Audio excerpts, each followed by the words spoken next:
You're listening to the Beans and Dice podcast, a podcast about how we game. But ain't one thing, it's another. I see we got extra parts. Yeah, I picked that up off the floor. I don't even know what that goes to. What y'all are missing is, as we're about to get started with the show, Rob's whole mic stand just falls apart when I try to help him adjust it. Just collapses off the table. We've spent the last few minutes trying to get this mic back on the table, and somehow we have extra parts. It's back on there, but well, we got extra parts somehow. But welcome. It's like putting together IKEA furniture. You always end up with extra pieces. I was doing that today. I was putting together a new bathroom vanity for today with I'm IKEA. just happy I didn't break anything. Yeah. You're good. Well, who is you? Let's do this. I'm Carlos. I'm Rob. And I'm Wayne. And we are the Beans and Dice podcast, Thursday night live call-in show. Special guest tonight in the house, Bill. Hey, Bill. Bill with... Wannabe game designer now. Bill. No, you're a game designer. You're full-fledged. You showed us a prototype, and it worked. So, yeah. Let's talk some housekeeping here, Bill. When it comes to the microphone, you're going to want to get that bad boy real close and tight. Yep. If you need to lift it up, Wayne can show you how. Or He's pull good it at, up or, at extending it. I got Yes, it. Wayne's an extender, huh? Yeah. Grower, not a shower.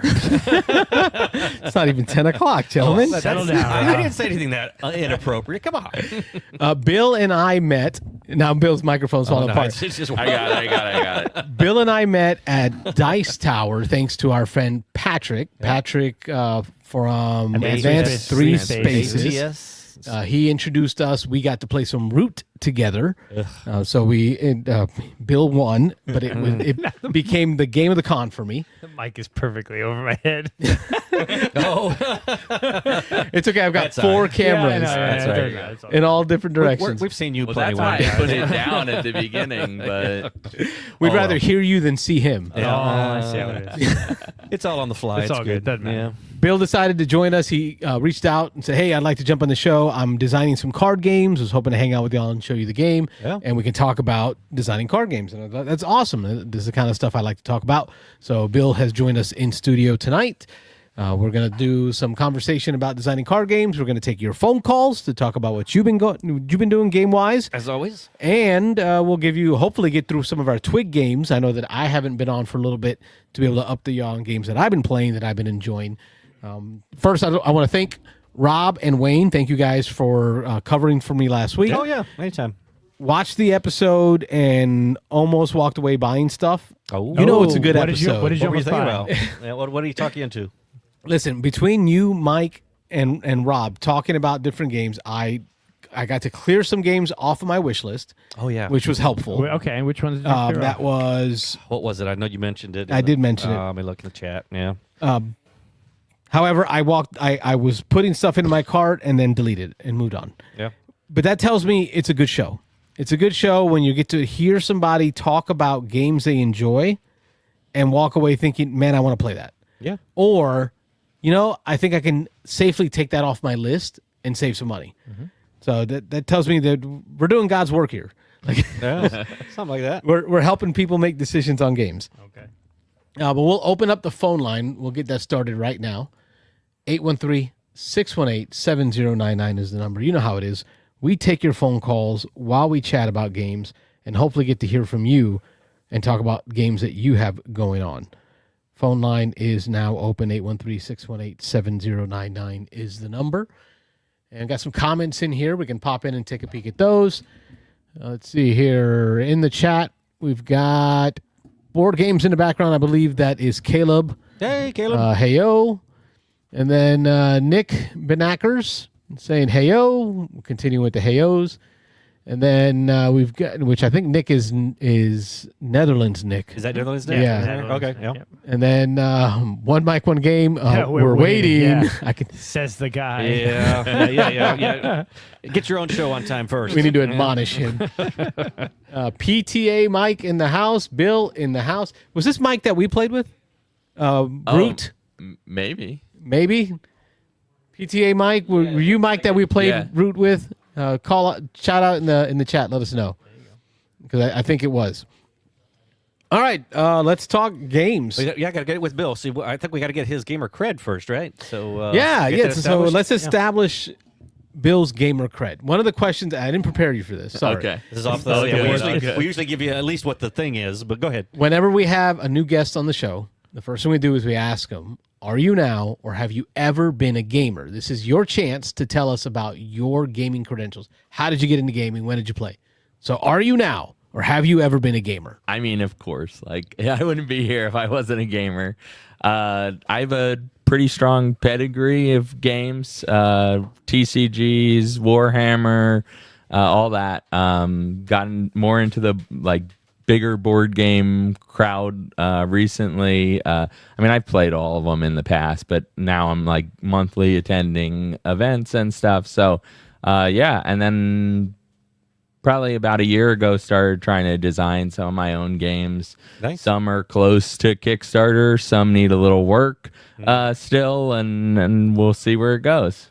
Yeah, awesome. I know I asked you a little bit before about your favorite board game. So you say you've played a lot of Magic in the past, right? Oh, yeah. Has that been your big love, or? I mean, it's not the only thing I've played in the past. I started playing Magic real early. Yeah, like beta and stuff like that. So I've been playing that for 20, 30 years. I guess over Wow, almost 30 years. Yeah. That's a good amount of time. Yeah, I played that with my dad when I was younger, got more into it, did some tournament stuff, and then I took a big break in high school and college and got back into it. So I got to ask you, I'm pretty ignorant on the whole Magic thing. I think probably both of these guys know way more about Magic than I do, but there has been a lot of discussion recently about the dilution of the game because of all the different themes they've come up with and all these. What do you have an opinion on that, or? I don't mind Universes Beyond, which is what's What I'm talking about. So that's where my ignorance comes in. A lot of people aren't fans. I'd say they're probably the minority. Okay. A lot of people just like seeing oh, I got Spider-Man and Ian Malcolm from Jurassic Park and the Transformers all playing together, and I think it's cool. Okay. He says it's a minority of people, right? But I've seen a lot, but but it no, could be the vocal. Actually, I think the the vocal biggest complaint in Magic is just the number of sets that they're coming out with. Wow. Yeah, Well, And how frequently, because so many sets, every new set, another set goes out of print or out of tournament play. It's 7 per year And come that's a lot. out, and they did change that a little bit, so it's not immediately that they go out, but they do rotate every year. They're going to rotate sets now, out, yeah. which is a good thing for tournament play, but it also makes people have to spend a lot more money, which is a problem. I think That's a but problem. we're talking about the minority of the group, though. My understanding is, I believe there was a lawsuit against. Yes, there was. Yeah, Against one of the investors in Hasbro, a guy who owns a ton of their stock, but he wasn't. The Universe is Beyond, the specialty sets, like the Doctor Who set and the Star Wars set. That's not what he was suing. He was suing over the veracity of regular sets that they were coming out with, diluting the brand because. Okay, so he wasn't even talking about the Universes Beyond because I was at knowledge it wasn't. It was really just the I was at number of sets they were BJ's coming out at the grocery store getting our $500 weekly haul of groceries because I got too many children in this house. Nice. And sitting there for $40 was a 2-player starter pack of the Marvel. And I was like, oh, I can just sneak this right onto the conveyor belt. Nobody will even know. The lady will scan it. Wifey won't even know. It'll just increase the groceries by $40. I thought it took everything I had not to do that. just everything in card games, so between Yu-Gi-Oh, Magic, Pokemon, and then even collectible cards like baseball cards and football cards. It's insane. People will stand in the Target waiting for them to stock the shelves and immediately grab them all. It's gotten crazy right now. Yep. Well, guess what? Marvel has now exceeded the Lord of the Rings set as the highest selling Universes Beyond. oh wow. Which is amazing to think because it just came out and it's already blowing Lord of the Rings out of the water. My son has asked about it. I mean, it looks like a good set to me. Yeah. Magic. I think it's a great system. Yeah. Well, the Hobbit set just came out too, so that's been the big thing over the last couple of weeks. But yeah, so. Oh, I'm sorry, I didn't mean to take us down the rabbit hole there. So yeah, I got us completely off topic. So This show is all rabbit holes. We are all rabbit holes here. hell. So anything else you want to ask about the gamer cred, Carlos? You think we're good there? No, I'll allow TCGs as gamer cred. Yeah. Okay. And then plenty of board gaming too. Oh right? yeah, So, plenty of board gaming. All right, so I want to know, what's your favorite, right now, if you had to play a board game and bust it out, what's your, what do they call it? What's your go-to? What's your So What are you frothing at the mouth for, as the Secret Cabal would say? I don't know about frothing at the mouth. I've been playing a lot of Excalibur recently. A lot of Flamecraft duels with my wife. That's been a good little game we could play. Surprisingly, a lot of sort of tactical in that without like being super heavy. Okay. That is on my list for the Twig. And Yeah. I think you just encompassed it right there. You got like one over there and one up there. So yeah, he's got those games. We've got played them those everywhere. games. Yeah. We've all played. You've played both, haven't you? Did you play Craft Duels I yet? have not played Flamecraft Okay, Duels, so no. you That played one's Excalibur. fun. Yeah, Yep. That's a good one. But yeah, where we Carlos is still messing Carlos with the is, camera. yeah, I'm still adjusting cameras. and playing over there. So I am still here and listening, but Okay. keep it going, gentlemen. Phone calls, phone lines are open, 813-618-7099. You playing Magic the Gathering, you're playing board games. What makes you take the next step to starting designing your own game? So I was explaining it a little bit before. So my first game, I mean, I've been messing around with like ideas on my notes app in my phone for a long time. But my first game that I designed that is almost ready for Kickstarter is called Free for Brawl. Hoping maybe by the end of the year, early next year to really get it going. Is sort of a mix between board games and TCGs. Right. So it's got a commander feel, like Magic the Gathering multiplayer, but it's a single product. You're not there's no collectibles. You just buy the product. You can play it out of the box. It's enough for 6 players, and it's got simplified rules, so it's not anything crazy for like the board game crowd to pick up. And that was really something that I wanted to. I had a vision there to make that and see if I could come up with it. We got a call coming in. Yep. Answer this one blind, or you got it, Carlos? I say I can. Yep, you got it. Beansanddice podcast. State your name. Where you calling from? Evening. Oh, sorry. Say that again. Oh, it's Chris from Texas. Oh, hey, Chris. Pop and Tot in How the you house. doing? I'm doing well. Good. We're talking board game design. We haven't gotten deep into it yet, but what do you have going on? Mainly just Marvel Legendary. Been playing the 2nd edition, really enjoying that. My son and I Yep. played the first 3 villains. I like the quality of life changes they made. It's really good solo, Carlos, and 2 players is excellent as well. And then they have new rules for 3 and 4 players, so that it's not so brutal, so hard. Okay. Where the villains are all coming out, and so they've got where you just don't draw a card, a villain card. That first round, and then there's they added a bunch of some expansion content to it, like the sidekicks are now in the base game, and then it comes with a play mat with all the spots for everything, and just really been enjoying that. And then all the stuff, of course, from first edition is compatible with it too. Nice. Cool. I have a copy somewhere that I've never played, and I picked it up. Somewhere in these I stacks. picked it up Yeah. with Rob Yeah, where was at that? Dragon Con. Oh, was it Dragon Con? About the only thing I'm shocked at that he's only got one copy of it. sitting Oh, there. yeah. He doesn't have a couple copies that he hasn't condensed down yet? No expansions, Carlos, just the base game. Just the base game. I stayed away from I that. can't believe we never played it. Yeah, I remember that. You picked it up at Dice Tower. We said we were going to break it out. Because it came and with a play game it, mat. and- And I was Well, like- well, there you go. But it was the MCU. It was it uses the images from the movies. But this was back in 2018, 2017. So not a lot of the movies had been out yet.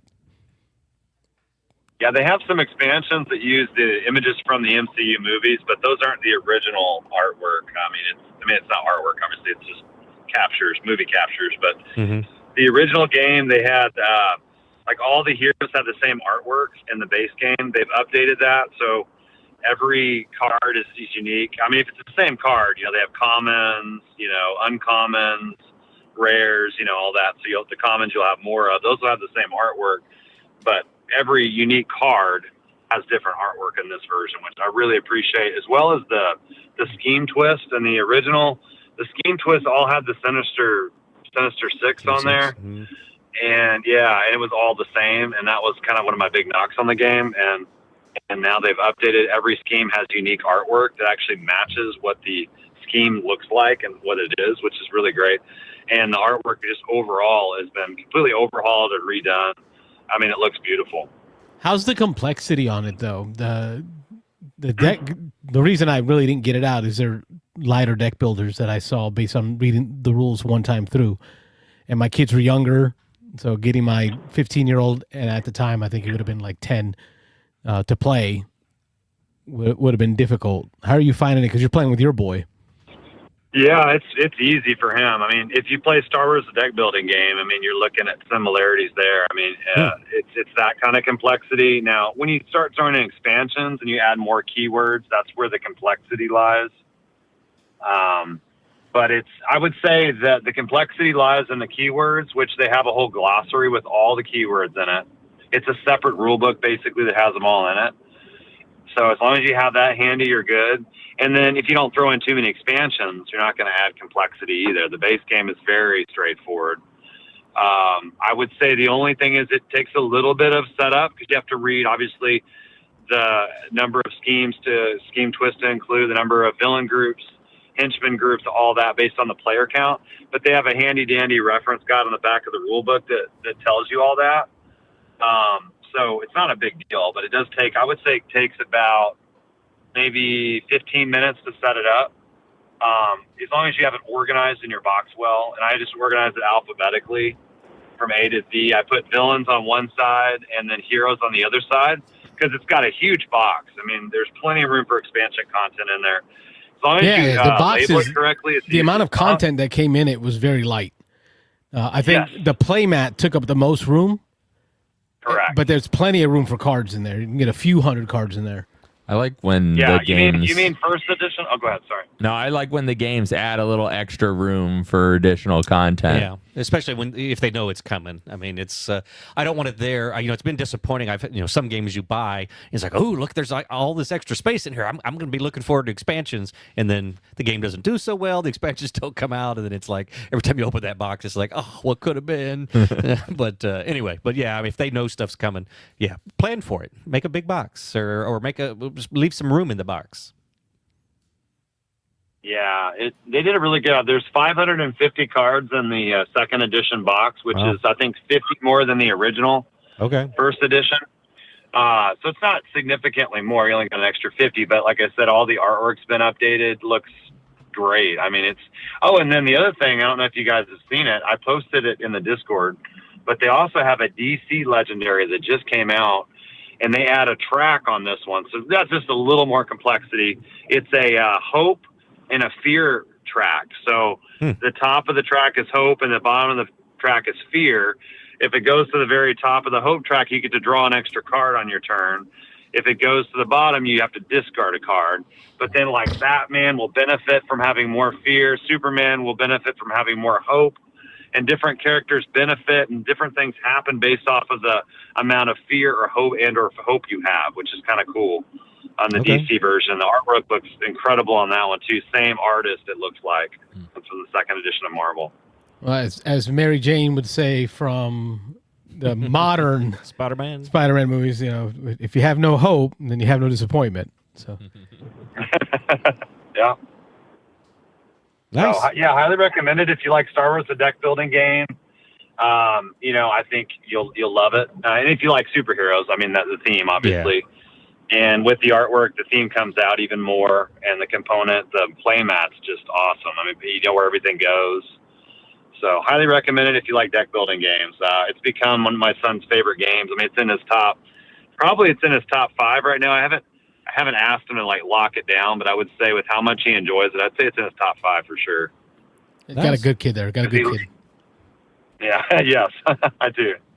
Outside of that, just the kids starting school last week and getting back into the swing of things with school. And how's everybody else and their kids doing with starting school?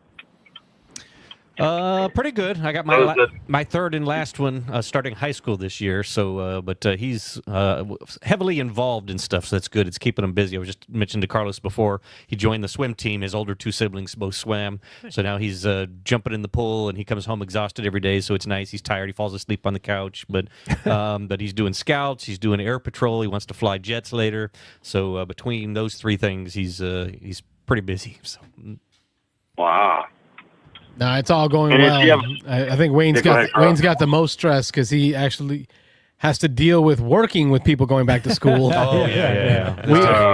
Rob and I just Financial send our aid. kids Yeah, we to just send 'em school. off. He gets Send 'em, them. yeah. You know, he takes care of them for financially. Yeah, I don't talk to students though. Yeah, you have people who do that. I got people who do that. I honestly probably haven't talked to a student or parent in 10 years. Okay. Knock on wood. Yeah. Here they come. They email me and I go, you handle it. You tell it, yeah. Well, Chris, thank you for making it a call-in show. We've got Bill joining us tonight to talk about some card game design. So hopefully that'll inspire your boy into getting some design work as he learns more about gaming and mechanisms. 100%. Absolutely. Thank you, guys. Y'all have a good night. Appreciate it. Thanks for calling, Thanks. Chris. Take care. All right. Yeah, my pleasure. Bye-bye. Before we go anywhere, I've been scrolling this whole time looking for that conversation of the game that we talked Carlos out of. Okay. I just found it. I've been through like 40 chats, but it was Rebirth. Yes. Rebirth not playing well at two players was. Okay, there you go. So that was before I joined. But then I saw Wayne that on talked the- about it for another 30 minutes after I not 30 decided. minutes. It was a good long conversation. I was we talked about Rebirth for a while. Yeah. Right, but I had decided to take it off, and then you started talking about it, and I'm like, but maybe. Is it back on? Back on? Still no? I wouldn't buy it. Like it's an okay game. Have you played Rebirth? I haven't, but it's been in my Amazon cart for a There while. you go. I had it in mind. I finally took it out. It's all right. It's good at three players. It's light. Yeah. It's not real long. There's not a lot of decisions. So and it's a little fiddly. yeah, it's a little fiddly. But if you're, I mean, for a lightish game, It's Knizia, right? I like it. Yes. Is it? Yeah, I Dr. know it's one of the K. big For designers. Knizia, I can think of a lot of other games I'd buy over Rebirth. Yeah. I like it. So yeah. I'm not trying to poo-poo it. I'm just saying, like, as far as games out there, it's good to play. I'd play it. If you had it, let's bust it out. Sure, Yeah. I'll play it. Sure. But I'm not gonna buy it. You're not going to buy it. seek to I'm not play gonna it. seek to play it. Okay, that makes there you sense. go. Like, would you seek it out to play it, or is it like, hey, no. yeah, No. If somebody put it on the table, I would you play it every time. or it's like, but, hey, yeah. we got 3 players. It's relatively quick game, probably 45 minutes Yeah. if you know how to play it. So it's Right. like, okay, we got 45 minutes. We got 3 players. Rebirth's a good option. Yeah. But I'm not gonna it's not on my list to go find and play or buy or whatever. Yeah. Let me knock out some of these Yeah, I was comments gonna say, that came comments were in. flowing in there. Yeah. Mike, PTA Mike, I'm thinking that's Parent Teacher Association Mike. Is that you? Yeah. How do the kids with school, Mike? Just asking. He says, yes, it is Mike from Root Oh, from okay, Dice okay. Towers. There we So go. good I to was see you. playing Crokinole with Mike on Monday, so Oh, that's Rob. Rob is the Beansanddice champion Crokinole player for all our tournaments. Beansanddice podcast, state your name, where you're calling from. Hello, this is Nick from the Netherlands. Oh, hey, Nick. We are international again tonight. From the Netherlands. Nice to hear from you. Been almost 2 months since the last time I called. It's been a while. Oh, yeah. it's all good. But I'm glad you You guys show have up. been busy with TCE. Oh, absolutely. But I was just saying, I just appreciate that you're in the Discord. You're always in there chatting it up. And when you aren't calling in, you're always online here. So we appreciate you staying up till, what time is it over there now? 3 a.m. 3 a.m. Oh, we wow. appreciate you staying up at 3 a.m. and calling in. Yeah, Nick was our Good, first I'll international do that. caller. We're introducing Cool, Bill cool, to cool. you. He made us go international, so it was a huge achievement. So thank you for that. What you got going on? 2 weeks ago, I had my Canadian family over, Yes. and I bought a bunch of games to them to hopefully play them. But in the end, we only played euchre with them. And and over here, euchre is not really a thing. So the only time I get to play euchre is when I'm over there or they over here. So Yep. it was really fun to play with them. It's a big game in Canada and the Midwest. I need to of the learn it United sometime. States. I need to learn it. Yeah. I guess I didn't think about that because it is I learned it from a guy from Michigan. Yeah. Which Yeah. I guess you can see Canada from your back porch. Yeah. Kind of like you can see Russia from your back porch if you're in Alaska. Yeah. I've done it. I've gone to the edge and seen. Yes. So I didn't even think about that it would translate north into a Canadian game. So that's a game that they play a lot over there for your family in Canada. Is that right, Nick? Yeah, that's right. That's the trick-taking game of choice. Very cool. I liked it. I'm a trick-taking fan. I grew up playing trick-taking games in Puerto Rico. So to me, it's a great system, a complex system with nuances. Yeah. So many nuances. We've talked about like how different trick-taking games. You have hearts, euchre, spades. It's very regional in the United States, where it's like if you're from certain areas of the country, that was a trick-taking game. Spades is the one for me. Yeah, Spades I played lots is of the Northeast, spades. New Yeah. York, and then like Yeah. So always interesting. What's Bill's trick-taking game of Does growing up? Bill play trick takers at all? I've played them before, but it's not something that I often play. Okay. Yeah, You don't have a favorite? not really. Okay. Sorry. Okay. Well, what else have you been up to, Nick? I saw you posted pictures of several different games that y'all played. Yeah, we played Maxis Up quite a few times lately. Okay. We've played playing Do-Dit-Do a lot. Do you guys know the game, the Chinese card game? What was it again? Do-Dit-Do. No, I don't know that one. I don't think I've ever heard of that. Well, I have a Chinese friend, so that's why I know it. Okay. It's a regular card deck, card shedding game. You can make doubles, pairs, singles, streets, and you try to get rid of your hands as fast as possible. But you're working with, you can play with 3 players, then it's 2 against 1. Okay. Or you can play with 4 players, and then you're a team with a player across you. Okay. And then you can have, if you have 4 of the same kind, because if you're playing with 4 people, then you use 2 decks, and you have a quarter of a deck in your hand. Oh, wow. If you have 4 of a kind, you can use that as a bomb and just go over anything that lays in the center of the table, and that's why you're trying to steal other people's, not really trick, I guess, but sort of the trick. Sure. Yeah. Cool. Yeah, I've never tried any with it's 2 really decks. fun. That's a lot of cards. Yeah, it's a lot of cards. That's the only downside. You need to sort a lot of cards. Yeah. To shuffle them. For traditional card games, Rummy was always my go-to. Okay. Yeah, Gin Rummy. Yeah, that's a good one. I like that. I got to For see the that other way, copy. You had posted in the Discord. I got to see your copy of Nexus Ops. Oh, yeah. And then I realized that's the copy you got from Giannis. Is that right? Yeah. Yes. From Board Game Hangover, because I had seen in the background was the box The lid. inside, and it was like graffitied in there. I'm like, who did that to his game? Yep. So Wayne Blew it had up. mentioned that. Wayne or Rob, somebody had mentioned that you had taken a better picture so we can read the I saw inside that, of it. Yeah, yep. Mhm. That was pretty cool. Yeah, I bought them 3 months ago, I think. I bought this for them, and they almost 10 play, so it's been a worthwhile investment. Or Nice. 9 play, sorry. Nice. Are you teaching it each time to new folks, or do you have like a group that you're playing it with on the regular to really get the most out of it? On the regular with the group, my girlfriend and my the gaming buddy I play the most with. We play it the most often. I hosted a game night at church. We had 3 tables going at the same time of each edition because I have all 3 different editions. Of course you do. Of course you do. I've got the original Avalon Hill version, the FFG version, and now Restoration Games has their, I think it's Restoration Games. Do you even have it on the same shelf together? Probably not. No. Probably all Why- over the that would place. make sense. Why would I do that? Yeah. Why, you just why would that randomly- make any randomly sense? sprinkle them around here somewhere. So, yeah. Anyway, It's Someday. frustrating. It is a great game. I don't know if you had a chance. Anyone here has had a chance to play it. Oh, we've played it. Yeah. Rob and I Several have. times, yeah. Yeah. Mhm. I don't think I've ever played Nexus Ops. No. Man, your boy's gonna love it. It's just it distills dudes on a map Yeah. with resource management and variable setup. Very tight quarters. King of the Hill Yeah. with dice for combat. Now, what is so Nick? Give the folks, as we like to say here, the beans on the game. What are your favorite things about it, and then what are things that you think can be improved? You've played a lot. Nexus Ops. Yeah. What's the same thing? I mean, it's just dudes on the map fighting with dice, so that's always fun. You never know what the battle outcome is going to be. You try to prepare as best as possible. It always feels like, oh man, if I just had a few more units, if I just had a few more crystals to buy a few stronger units, you always want to have just a little bit better. And you feel like the other people are stronger, but they are in the same boat as you. It just feels so fun. I mean, I don't know why. It is, and I'm not too concerned about the luck on it either. I don't know if you. I am, but anyway. Rob and dice don't go together very well. No, I don't like dice. But I found that the games are pretty fast. I think we get them done in I'm going to call it in about an hour, because I've had games go less than an hour, and I've also had games go about an hour and a half.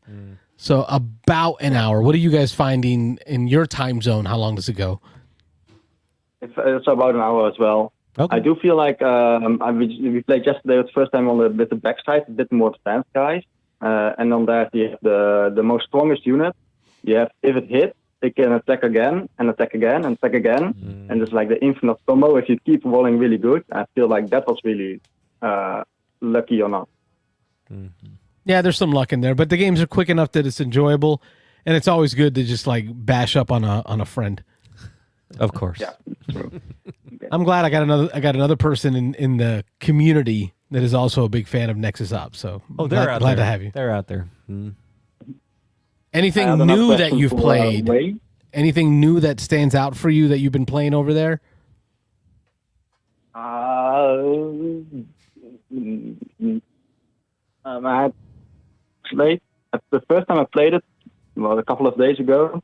I was like, man, this is really a lot more thinking than I expected. And then I played it 2 or 3 more times since then. And the plays after that have not been that thinky. So I was like, is it just been the first play that was that interesting, or that we were really thinking too hard about it? Because the rest of the plays were just like, oh, I just do this, I just do that. Which game was that one?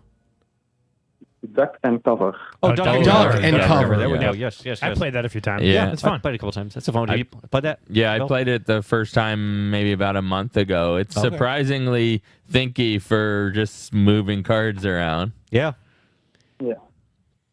I think sometimes I overthink it. I've played it probably a handful of times, 4, 5, 6 times, and I've had games where I overthink it, and I'm like, all right, I really got to do this and do this, and then the next card flips and just kind of screws everything up. Yeah. So I find you can't really think too much. So I think, Nick, probably your second and third play going quicker, you kind of got to let go of the wheel, not need so much control. Just kind of do the thing, and then you might get lucky. It might work out. You may not, but it's such a quick little game and a fun little game. You can just reset it. We played this at one of the Wesley Chapel board game meetups with Pat. And was it? Okay. He taught it to us. It was fun. I know we Sam's got it. She's brought we it to a racked few it like things. 3 or 4 times. Yeah. It plays quick. It's good. Nick, I've not like played the this theme one. on that one too. I've not played Duck and Cover, but I taught Rob Pixies. Yeah, Pixies. That's another one. Similar. Which is a similar tableau builder. And that's the first thing you said is, you got to play Duck and Cover. Yeah, Duck and Cover's good. Yeah, they're both good. And that would be cheaper than any other game you're planning on buying on the show. Yeah.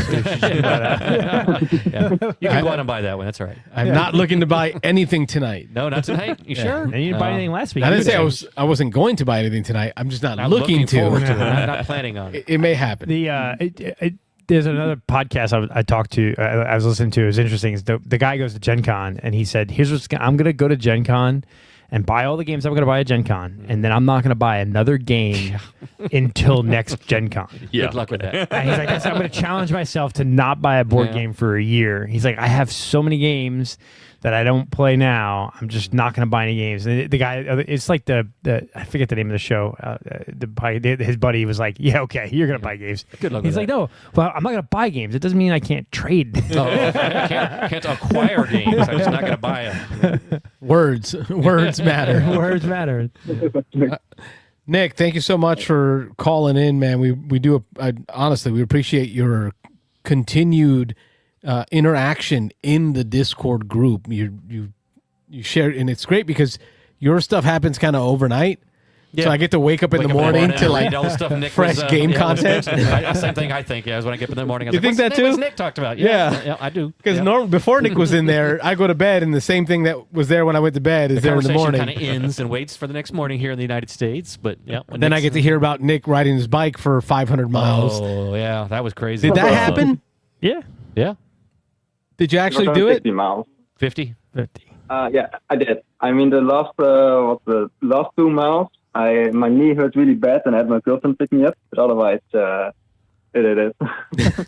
Way better than me. If I did 5 miles, maybe on a bike, but not 50. It's just so much easier. Like, there are places in the United States where you can bike, and we have trails in Florida that are like 300-400 miles long, but you have to like drive to the trail and then bike. Yeah. Like it's so outside the United States, there are countries that are just built for it. You know, like I posted similar. I have a buddy in England he's basically bike riding across England almost. You know, Wow. Yeah, but Tampa has some of the highest pedestrian fatalities Yeah, I was gonna in say the it's nation. dangerous because you don't want to get you don't want to be on the roads here riding. But if you go to the trail, I mean, there's a trail that goes from Miami all the way to Tampa to Jacksonville or to Gainesville and up. You can ride the whole state of Florida, but it's literally a design trail just for bikes. Yeah. You're crossing over some roads because you have to. So Yeah. Nick, I tried to do that with the kids. I took all the kids out on bikes into one of these trails here in Florida. And Nick, about Florida, you may not know. I know you've been to Florida, but we're full of sinkholes. Exactly. So there's a lot of mountain biking trails that kind of run you up and down these cool sinkholes. Like you go down, it's like a bowl, like a skating bowl, with bikes. It was so cool. And then I got lost. I got so lost. The kids and I were out there for about 3 hours. And the kids were crying. I had my nephews with me, little cousins. It was us, 6 of us, crying. We finally found like a parking lot and then somehow got a hold of a phone and were able to make a call home. And my mom had to come pick everybody up in the pickup truck because I didn't know where my car was from where we were. Tail got everybody lost. For these reasons, I stick to the rivers and the streams that I'm used to. It's board games. Well, let's talk about rivers and streams. There was a little canoe trip. That's a separate story. That's when the Coast Guard had to come rescue Coast Guard me had to rescue you, yeah. because I tried to do it in a canoe. Carlos, not so good. And then we got a Back motor. to the setting loft. Then he jumped on a motorbike or a scooter and tried to go to Georgia on a scooter. I made it to the border and I had to call my mom to come pick me up. In my scooter, I had a think of it like a Vespa, Nick. I rode that thing from Tampa all the way to the border of Florida. Which is 5 hours of driving. No, it's like in a 2 hours in a car. No. Yeah. From here to the border of Georgia Lake City. is like 4 hours. Lake City was 4 hours. 4 hours, It took yeah. me 7, almost 8 You're doing hours. 35 minutes. Anyway. And being on a Vespa is not any safer than being on a bike. No. And my butt was hurting so bad. I was like you, like I don't know if I can finish this. There was a point where I was supermaning the moped, meaning I just laid on my belly with my legs sticking out backwards and my hands like supermaning down because my butt hurt so bad. What's wrong with that guy? Wow. How are you still alive? Misadventures. Thank you, Nick, for reminiscing with us, brother. Appreciate you. Thank you for your time. Until next time. Yep. Till next time. Good night, brother. Is that caller 2 or 3? That's caller 2, and It is Nick 2, okay. Nick made sure to make note and remind me. I appreciate that. Nick in the comments reminding me to update the comments or the calls. Oh, the calls, yeah. We were knocking out some comments, and we were talking to Bill about card Yeah, games. we're going to get back to Bill. Bill's going to have a chance here to talk about his stuff. So Cody Neer, I believe it's Alabama, if I'm right. And I don't know if the K is silent. Cody's in chat. Captain Gamer, he called in. Thank you. Mike Lorenzo, I don't know why. He just throws tyrants in he there. just seems like to every say tyrants every episode. now and again. This is like a He's gotta thing he work at it. does. Tyrants. What was he working on? Was he? He wasn't saying the game. That wasn't the game that Carlos was going to buy. Yeah, was going to buy. No. But You don't own Tyrants? I don't. Stop it. you don't own Tyrants? How do you not own Tyrants? Because I've been trying. Oh my! Well, because you the played new Tyrants, Bill? version is I haven't seen Tyrants it. of the Underdark. Okay, got- we'll you- talk about it in a minute. But go ahead. Okay. deck building with deck building with area Area control. Dudes on a map, deck builder. Before Arnak, before Dune, before Oh, it's so what was good. that winter game that they had? Endless Winter. Endless Winter. Was it Endless Winter? Yeah, Yeah. before deck builders cross with other mechanisms. Tyrants is awesome. D&D based. Yeah. Mm-hmm. Cody, I'm sorry. Caleb's in the chat. Hey, Caleb. I'm in the completionist camp. So card collecting is not something I'm considering jumping into Oh no, get them all. for my own health and my wallet's health. Yes. Mhm. Let's see. Nick asks, is the pile in the center of the table ever shrinking? It doesn't. No. Well, I was thinking of that before the show. I was like, we It keep has adding. shrunk a little bit. He hasn't added anything new. We did like 3 games tiny 2 weeks mountain ago. goats. Yeah. These are new acquisitions that we haven't talked Yeah, about you yet. did talk about this already because you opened one of them. Oh, we did. Yes. We can take that off. Get yeah, rid of with that. this Get one, rid of that one. That one It goes off went the down list. by half an inch. Anyway. This is one we bought regular mountain goats at Dice Tower, but this one's too like, tiny. That's It's a tiny, little that's- teeny that's- tiny, Oh my god, they're super tiny. Travel size. Carlos will buy anything if they make it a travel size. Anything. Oh, he's reaching for travel. So regular mountain goats. So All right, if you want to look at the size there, you can open tell it with up and look wifey. now. Yeah, let's it's almost look. too tiny. Oh, that's real small. Yeah. the kids will eat those. They look You're, like you're not a Pez. small guy. Those probably just disappear in your hand. Yeah. So. Yeah, I'll lose these, and then I'll worry the cats are gonna go Oh, yeah. get one of them. There you go. What's cool is this is the games that I have acquired that I wanted to talk. I wanted to talk about. I wanted to show. But what's even cooler? I don't know if that's even a real word. What's more cool is that the phone calls have prevented me from doing that, and that's the whole intent of the show. You just gotta do your own show. You gotta do a week. We I gotta talked do a about doing separate show. Yeah, just to go over this. Kind of talk about what we've been doing game wise. No calls, but We've talked about doing that. Yeah. Greetings from put that back Ryder up there. Daniels. Familiar? Anyone familiar? No. It's the first time I've seen that name. Greetings, Ryder. Greetings. Thank you Yeah. for popping in. Rebirth is a great game. Don't listen to Wayne. I like Rebirth. Rebirth's fun. I didn't say it was. It looks so good, It's though. not great. It looks like Mike's wrong. It's a good game. it's a good game. It's good. I don't know. See, Great, even Rob- great. You know who good, really yeah. sold me on it first? Dan Erzig. Yeah. When Dan Oh, first Dan likes talked it. about Yeah, it, he it likes went it a on lot. my list. They like the area controls parts of it. Yes. That's what they like. And Dan and I have a lot of similarities in games we like. And you know. again, there's not a big decision space. You draw a tile. It's one of 3 different kinds, and it goes on the board. Yeah. So it's It's a quick good game. decisions. Yep. He's telling you, Wayne, to play the other Yeah, side I of the know. I board. gotta put it- Yeah, it gets a little more complex. Did you play the easy side? Yeah, I think so. Have you ever Okay. played? You never played I the don't other think I side? ever played the Okay, other I side. played the other Yeah, side. it's once or more twice. involved with strategy. So Yeah. play Rebirth, play the difficult side of the board. For OGG, I wanted to talk. This is Captain Gamer Chris, who just called in. I wanted to talk about the Doomsday trailers and get your thoughts on them tonight. I've tried to stay away. Okay, hold on. Before here we we go. start All that, right. I have not seen the new Spider-Man, so no spoilers, please. Carlos did say 2 weeks, so we could talk 2 about weeks it. of statutes of limitations, right? Like, 2 weeks. you had a whole 2 weeks. Fine. Maybe 3 months, 4 months. Save it for later. We'll give feelings. We'll I'm give happy to feelings. talk about I have Doomsday, feelings. but let's Doomsday. I haven't I've watched actually any of only the trailers yet. seen the original. I haven't seen any of the new trailers yet. I saw the one D23 where was last week, so there's a ton of new trailers Yeah. out there. I saw the one where Robert Downey is voicing over, right? So it's like just his voice, but he's trying to do that kind of Spanish accent thing, and it's just horrible. Why Spanish accent? Because the He's character. Latavian or whatever. Yeah, It's well, not is that Spanish, supposed to be it's- Hispanic or? No, it's supposed to be it's- Eastern European. I thought. Yeah, it really is. It's that bad. Not That's very that bad. Yeah, I thought he was from my home country. He thinks he sounds Puerto Rican, but He he's really sound- trying to do Sounded like my uncle. You know, Eastern Europe. Yeah. that's the only trailer I saw, and is that the one that had Mystique in it? yeah, maybe. Yeah, that was the trailer with Mystique. That kind of worried me a little bit. The costume selection in that trailer.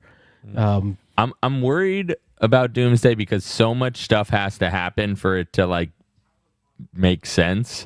Yeah, that I feel like it's gonna be really disjointed throughout the movie. I'm kind of over the whole. We need 10 movies to build up to the end. well, yeah. They got to make their money. I know. They got to make their money. Spread it out. Oh, Ryder Daniels in the chat. LOL. Love Rebirth. Okay. Wayne's gonna Maybe by the end of this I said it's episode. a good game. I didn't say it's a bad game. Ryder loves it. Loves it. I mean, I love it. I agree. You even said Mike thinks good. it's great. You Oh, even I said- agreed. Yeah, You're it's with good. me. It's good. And I think I have no idea who Ryder is, but I have to agree with him wholly. Don't look over here. It's not just me. Rob also said There's it's a two of good us. game. It's a good game. Yeah. Let's see. Captain Gamer Carlos. On the Nintendo Switch, they released a remastered version of Lord of the Rings War in the North. War in the North. My son and I have. Oh, that's the RPG style, Yeah. third-person game. That's cool. I have it fully on remastered. Switch. Yeah. I don't know. I have it on Steam. Excuse me. Steam. Oh, they put it on the Switch. I got a call coming in. Beansanddice podcast. State your name. Where you're calling from? Hey, this is Joey from Colorado. Joey. Joey. How you doing? How are you guys doing? We're talking Doomsday and why we're not sure if it's going to be everything we want it to be. I'm so far behind on any of those movies, but also no spoilers. Okay, so There you go. Yeah. Happy birthday. Was it Rob? Yes, thank you. Yeah, last weekend. Thank you very much. Oh yeah, shit. Nice. Yeah, Sorry. absolutely. Oh, no, that's all right. 52. I'm getting up there. My kids make fun of me, but I'm like, you know what? At this point, I messed up. I thought I was 53 for a minute, and so my kids killed me for that. And I was like, you know what? After you're over 50, it doesn't matter. It's just a number. So. I've been giving my dad birthday presents based on 64 for the last 5 years. Just 64 every year. Yeah, I'll just stay 50 forever. But whatever. But thank you. 50-ish. Yeah, 50-ish. Close enough. Yeah. At what point do you hit mid-50s? Is that like 53? 55. Do you wait to 55 to call it mid-50s? Maybe. I guess. All right, early 50s, I don't Rob. care. Yeah. Thank you for that. What you got going on, Joey? Oh, nothing. Well, also, Carlos has your back. Dude, I wouldn't it even is ask. continuing Not to keep asking about it, but Yeah, I'm glad you do because It's a praise thing, man. I wanna give praise. Like God has been good with me, and I haven't taken a pain pill since like the second week after surgery. nice. I've been able to sit and work and focus. I'm still dealing with the incision pain that still kind of flares up every once in a Dude, while. so but- well, you took the cushion off the chair tonight. well, yeah, I was able to get all the cushions off my back and kind of sit a little more upright. My walking is great, so I continue to testify that it has been a blessing. I'm sad I waited that long to do it. If you're dealing with back pain and your doc is got you 5 years doing the same thing over and over again, maybe it's time Change get it off up. the pain meds and try something different. Yep. nice. My liver Nice. Well, is happy. So glad to hear. Your what is happy? Your liver? My liver. All those meds. Oh, yeah. Absolutely. Mhm. Yeah, you're right about that. So, yeah, good for you. Wayne, I'm sorry, I don't have a topic specifically for you. It's fine. It's all good, man. Good to see you. I'm good. Yeah, good to see you. Yeah. Oh, actually, no, I do. I can't believe it. I have Toledo Oh, Toledo. on the table. Nice. It's still in its baggies from the guy that I got it from, but it's on the table. The board's out, and I'm excited to go. I'll say it has one thing that I so far love: the color scheme of the pieces. All the resources. Yep. What? No, not well. Maybe they are resources, but no, these like the pillars and the houses. They're like neon orange, Oh, yeah. magenta, neon blue, neon green. Almost, I love neon. So Yeah. it actually reminds me of Five Tribes in the color scheme, Okay. Yeah, I can see that. Yeah. Mhm. Nice. which I think Five Tribes might have come with some different color palettes along the years, but maybe I'm wrong. So I got that going. You know what I- game I has a think really I- good color scheme? Realm of Reckoning. Have you guys tried that I one? haven't heard of that one. Realm of Reckoning. It's an IV yes, studio you're game. right. It's beautiful. And I don't do what you call it, Kickstarter, but the guy, in my group, he brought it a couple, maybe a month and a half ago. And, I was really happy with that one too. Yeah. It's like black with line art of neon colors. Yeah. And then there's some bold backgrounds to, like there's like flags on them and pots and stuff, and the little pictures so it's all on a black, dark background. But yeah, you're right. It looks That like actually- a rave from the early aughts. Like, Kind of macabre glow looking. and neon glow and dark Like, background. I'm looking at pictures of it, and it feels like a black light is on. Yeah. That's how bright it is, but you don't see a UV black light on. Like that's how bright Yeah. compared to It's the just like- That contrast. one would be cool to have during a black, little black light area That would too. be funny. Well, Nexus Ops, great game. We just talked about it with Nick from the Netherlands. The first edition and the third edition are UV reactive. So I bought a flashlight, which I keep in the box, a UV flashlight. Of course you did. So you can make your pieces glow. Like just bust out the glow sticks and start dancing. That's cool. Well, that's cool. Toledo's good. Rob's been Oh, yeah. preaching that one for a while now. It's on my list to Great buy. game. That's in the top 2 games I'm looking to buy. Yeah. I would be higher on my list too. Bill, you ever played Oh, Toledo? wait. No. It's good Euro, but Okay. go ahead, Joey. No, that's okay. I thought it was on. I thought Wayne was doing his top 20 the other week, and it was there. like number 6. Yeah, it's up there. Oh, okay. Yeah, it's on. It's like in my top 5. And Rob, you've been ringing that bell too? Yep. Oh yeah, I've been talking about it for a few months. Yeah, a little while back. I played it. Oh, okay, good. At a game day earlier this year. I'm just going to look and see if it was on my list, but keep going. Definitely on your list. I should Nice. know where. Well, I finished my Ezra and Nehemiah. That was good. I brought that to game day recently. We did not play it, but it is going to send me straight into my something that happened at game night, which is I bring every time, and on the table that I pick to play on, I always put a tablecloth of sorts. Mm-hmm. I don't like a busy background, and I don't like a flat table. So it's normally like a plain brown, blue, gray, silver, Mm-hmm. All of Wayne's favorite colors. Gray, brown.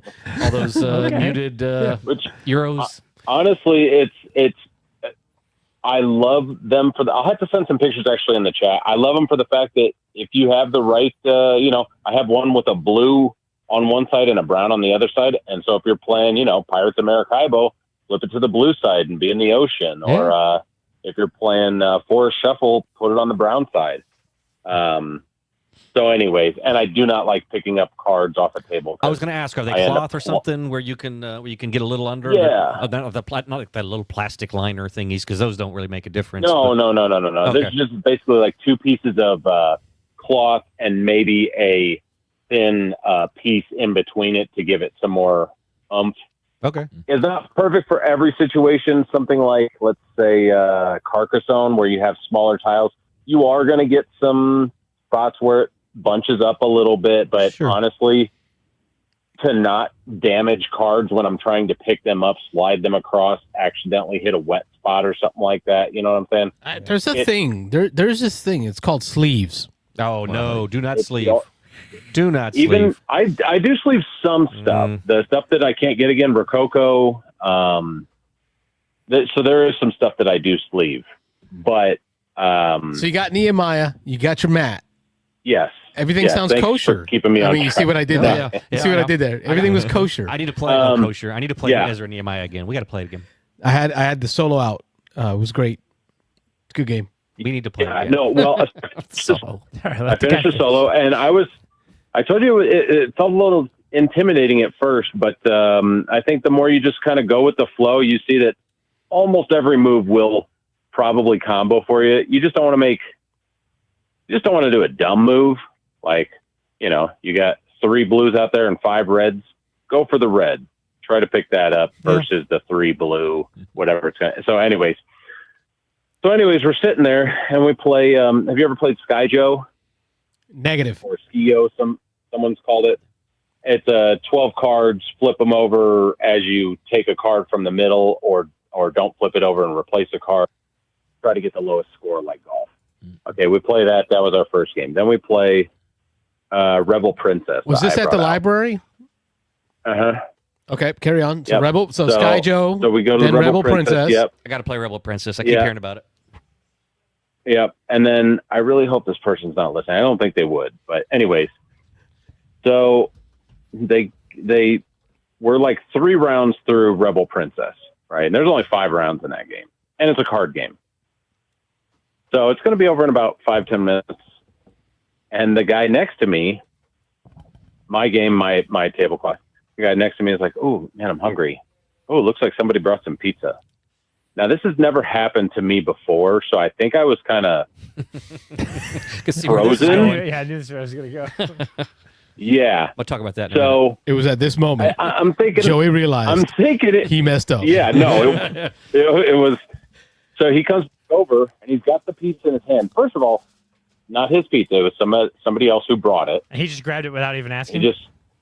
He took the little garlic sauce that was unopened inside there too. Let's make So it anyway, I'm like, oh, he's going to use. Okay, he's bringing it over. He's super hungry.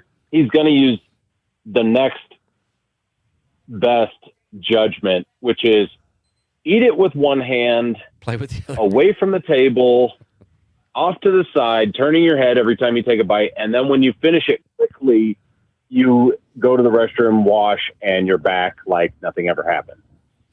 Not one of those things happened. and he had just finished asking me, he's like, oh, you like having a tablecloth at the table? He was there whenever I set it up.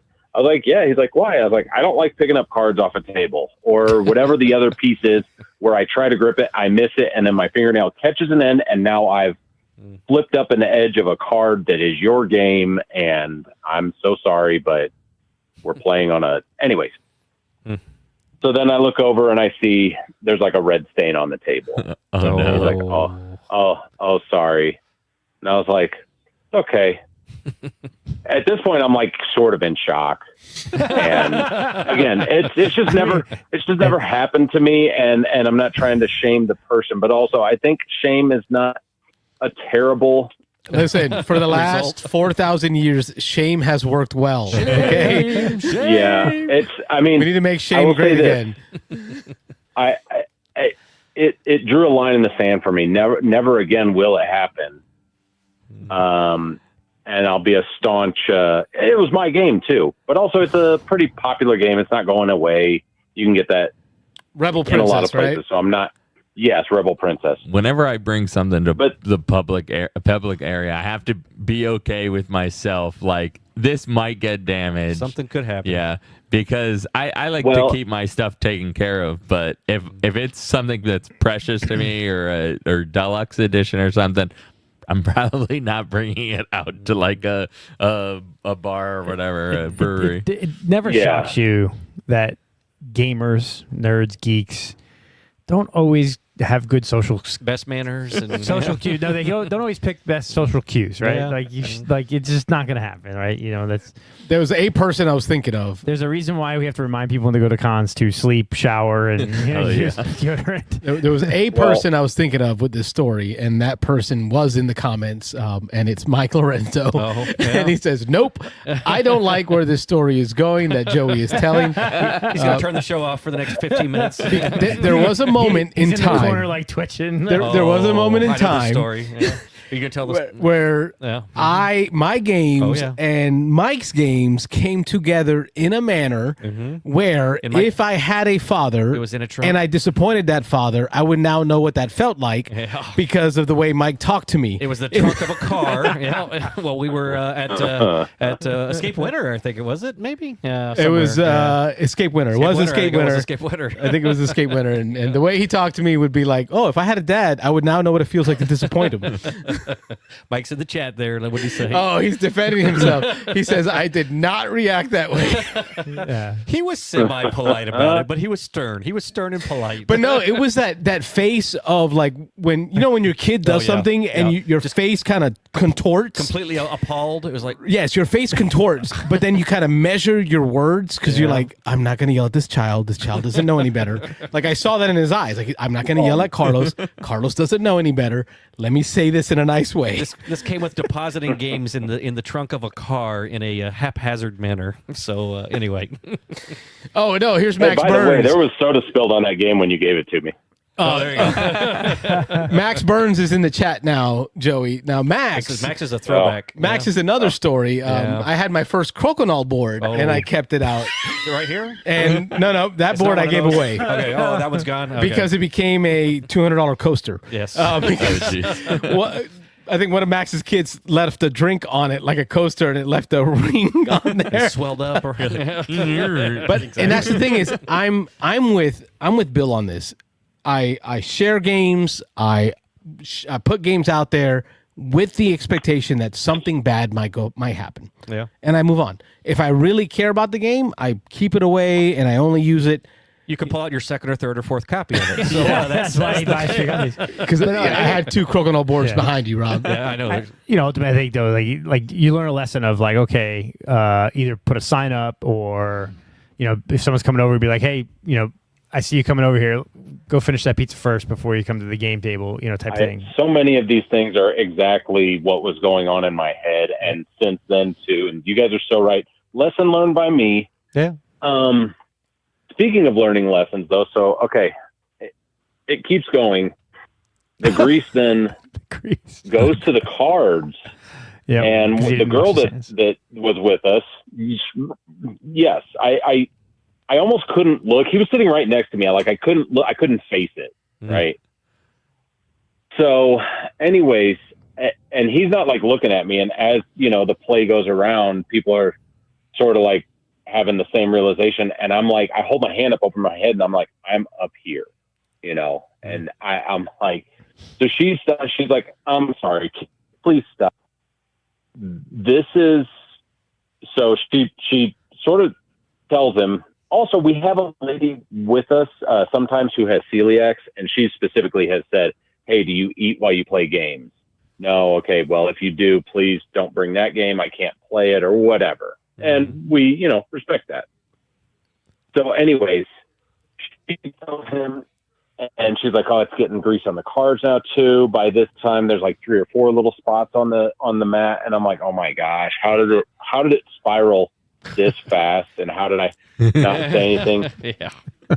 Well, so he's like, "Okay, I'll clean it off." He goes and gets like a wet wipe. They take this to your board and to your cards, and it's a cleansing wet wipe. Chemicals. So, anyways, all that to say, I'll wrap this up, and then I'll just say the one little last thing because I know I'm probably already over. And thanks for taking my call again. Oh, he's Thank you for calling. You're giving everybody like flashbacks and like twists. Yeah. Like they're all like, "Oh God, we know where this story's going." So we get through that part, right? And we put the game away, right? We're done. We finish. And I'm like, I got to go outside. I go outside, and she comes with me, and she's like, I'm like, look, I'm not trying to, talk bad, this, that, and the other. She's like, I had some, slack that I was going to give him. But you didn't hear what he said whenever he walked away, which is, he said, I'm sort of mortified because this has happened before where I ate food at the game table and ruined someone's game. And she's like, learn your lesson. Yeah. So all of that to say, I learned a lesson. And you guys, you can feel free to use that for some part of it. My other point was going to be, I told you I was sort of not looking for games to buy, right? And then you had one mic, one game on, please. No. I was looking for tyrants. I'm trying to work that out. Anyways, but Tom, in some of his past top 10s or whatever on the Dice Tower, he said, there was one point where I was looking for all the top 10 games from BGG, Puerto Rico and I don't know, Agricola, whatever it was, right? I'm not in that mode right now, but I am in a mode like that, in which I'm trying to collect the games that are in the World Series of board gaming.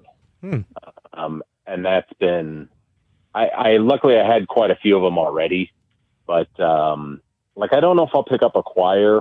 It just doesn't. Oh man, I still seem want like a game that I'm. I've never played it. I would play some. I would buy it if I saw it at the secondhand store or whatever. But I think Renegade redid that. I don't know if it's expensive. There's a million. There's so many versions of Acquire. I have a really crappy garbage production version of it, but I got it for super cheap. But yeah, there's so many different versions of Acquire. Yeah, it's been around forever. It's just a simple thing, though. Oh yeah. Well, I didn't know it was simple. It looked it's simple and difficult, which is not a barrier for me, but it just didn't look like.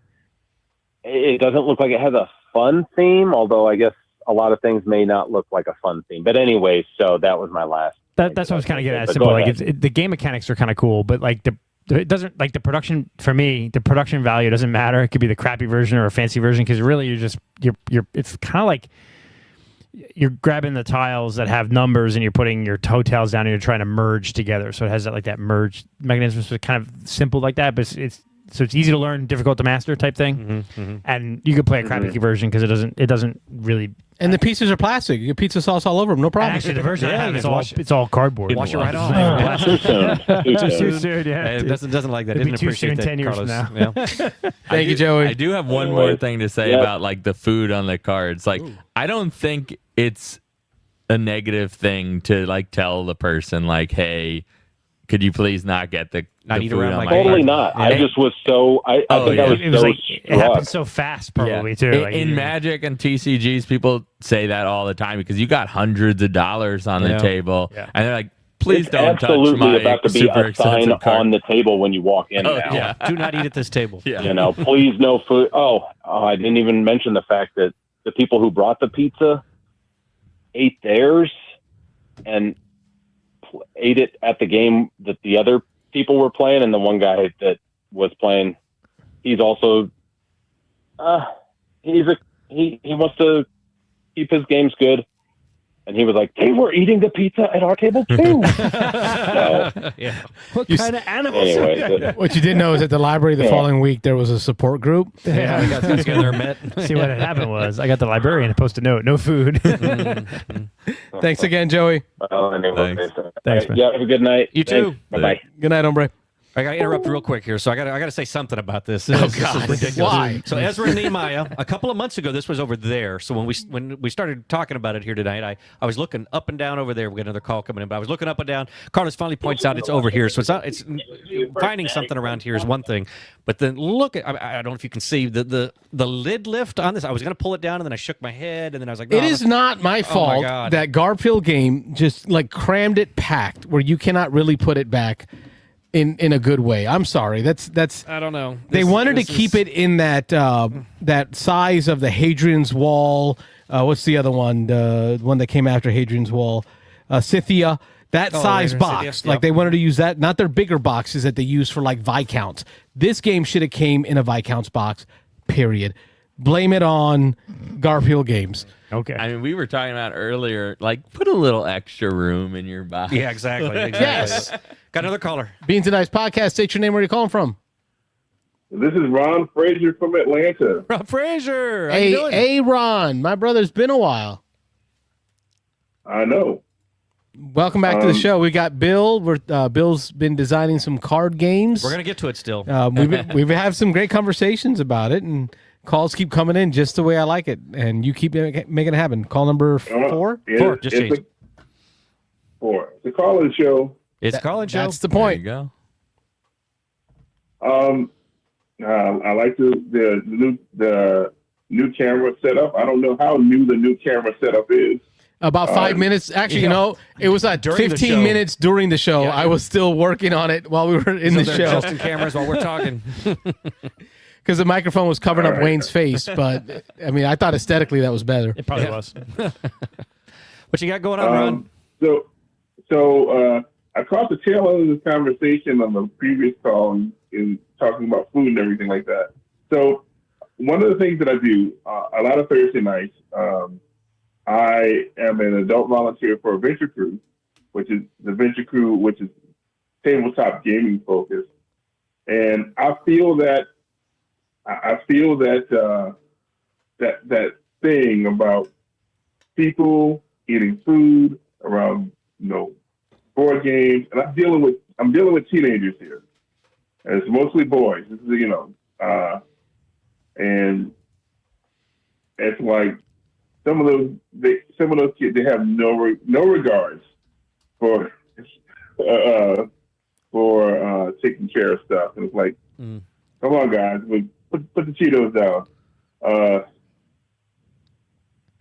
So I definitely feel that. So hit home there, yeah. I mean, yeah.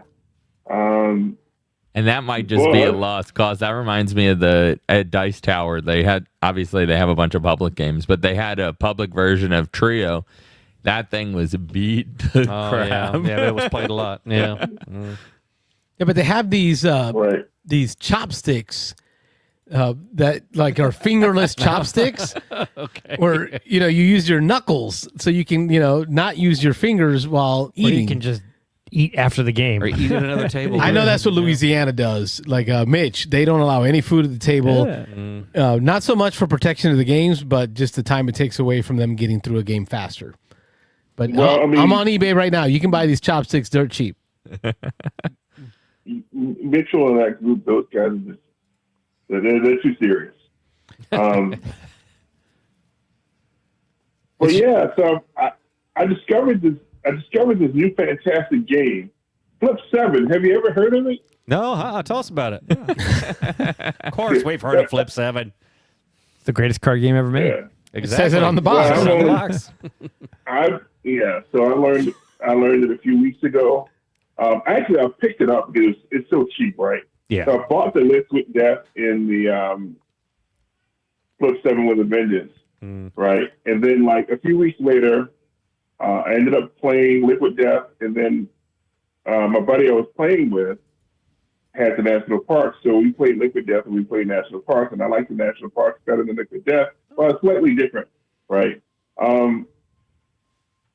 It's so cheap. Wait, you keep throwing these words out. Liquid Death and National The Park. Liquid Death to drink Right. has a Flip 7 version. Yeah, and there's a all Flip these 7 different version versions. based on the National Parks. They have all these different ones. Really? How do you not Yeah. have them already, Carlos? You're supposed to have 3 copies. I have Vengeance. I played Vengeance last week. I like Vengeance. It's fun. Yeah, the negative aspect Yeah. is kind of fun. It sounds horrible. I want Well, to try I the had National this- Parks one. I want to hear more about it.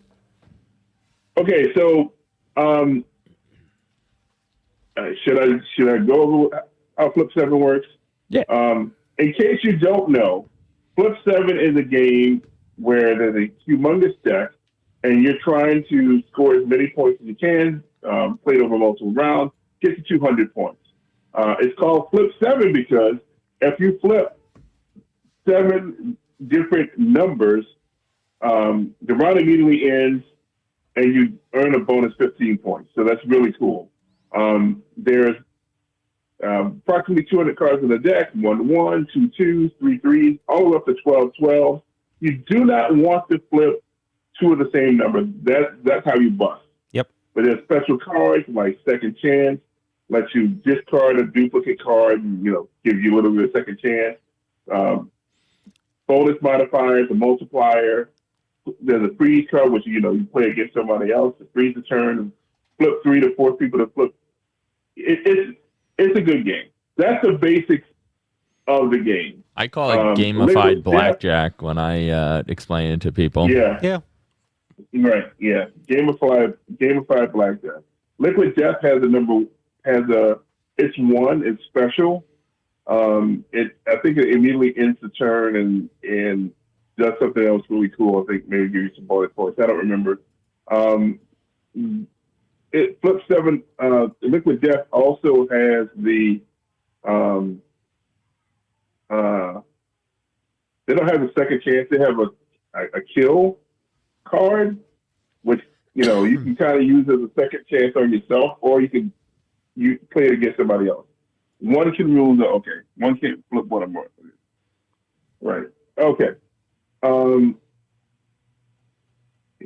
So the Liquid Death is a little bit meaner. National Parks is really cool because they have a 0 in it as well as 1-1.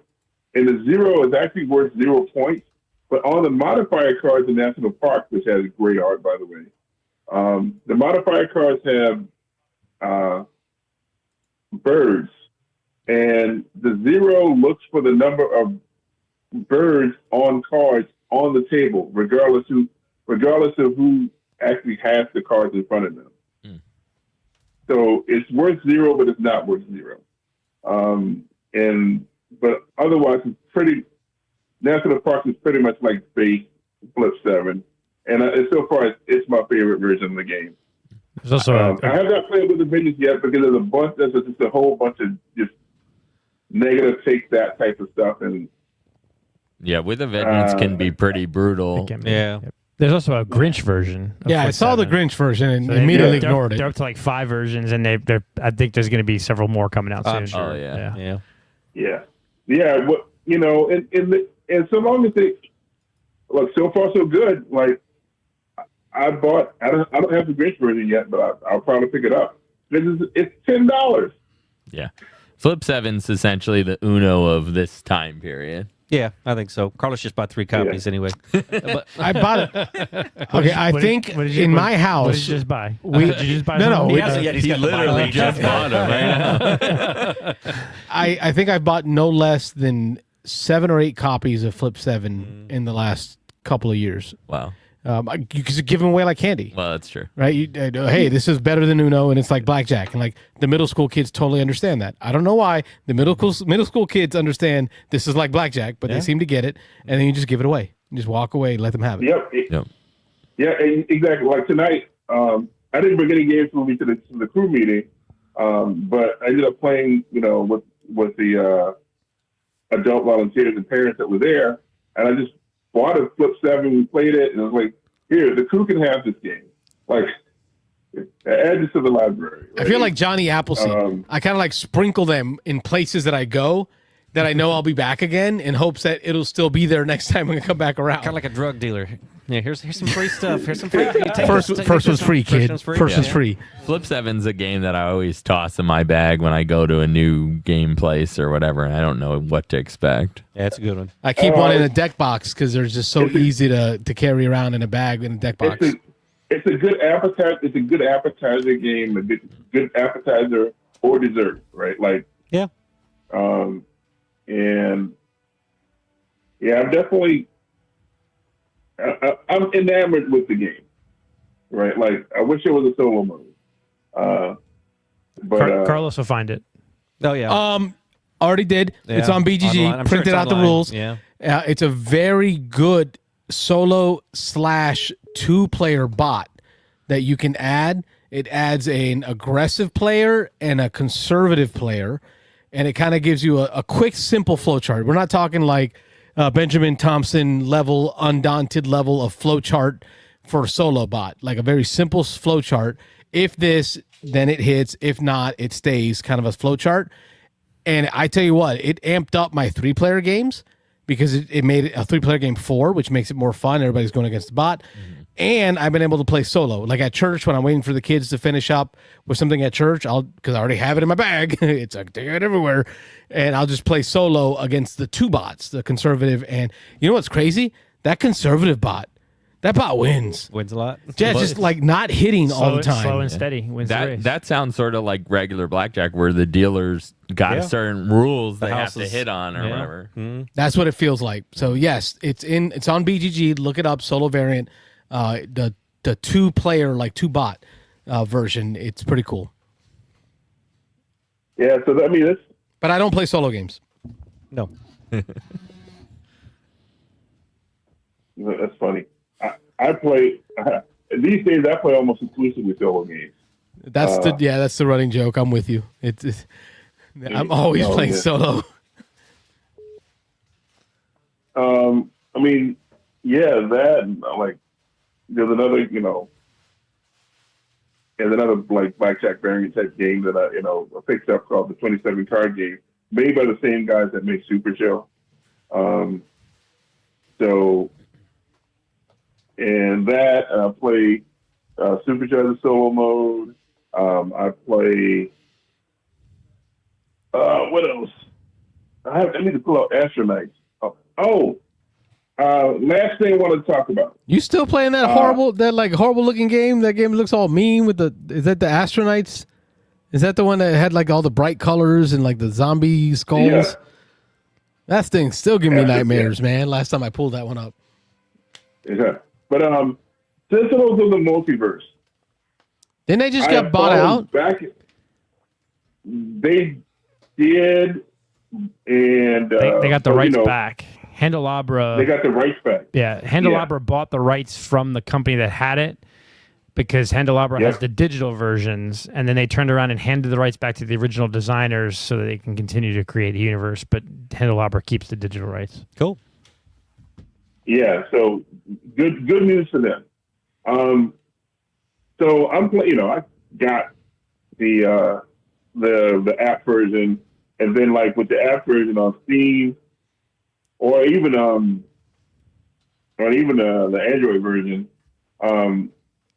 there's like a game Sentinels of Earth Prime, which the company that owns Mutants and Masterminds role playing game.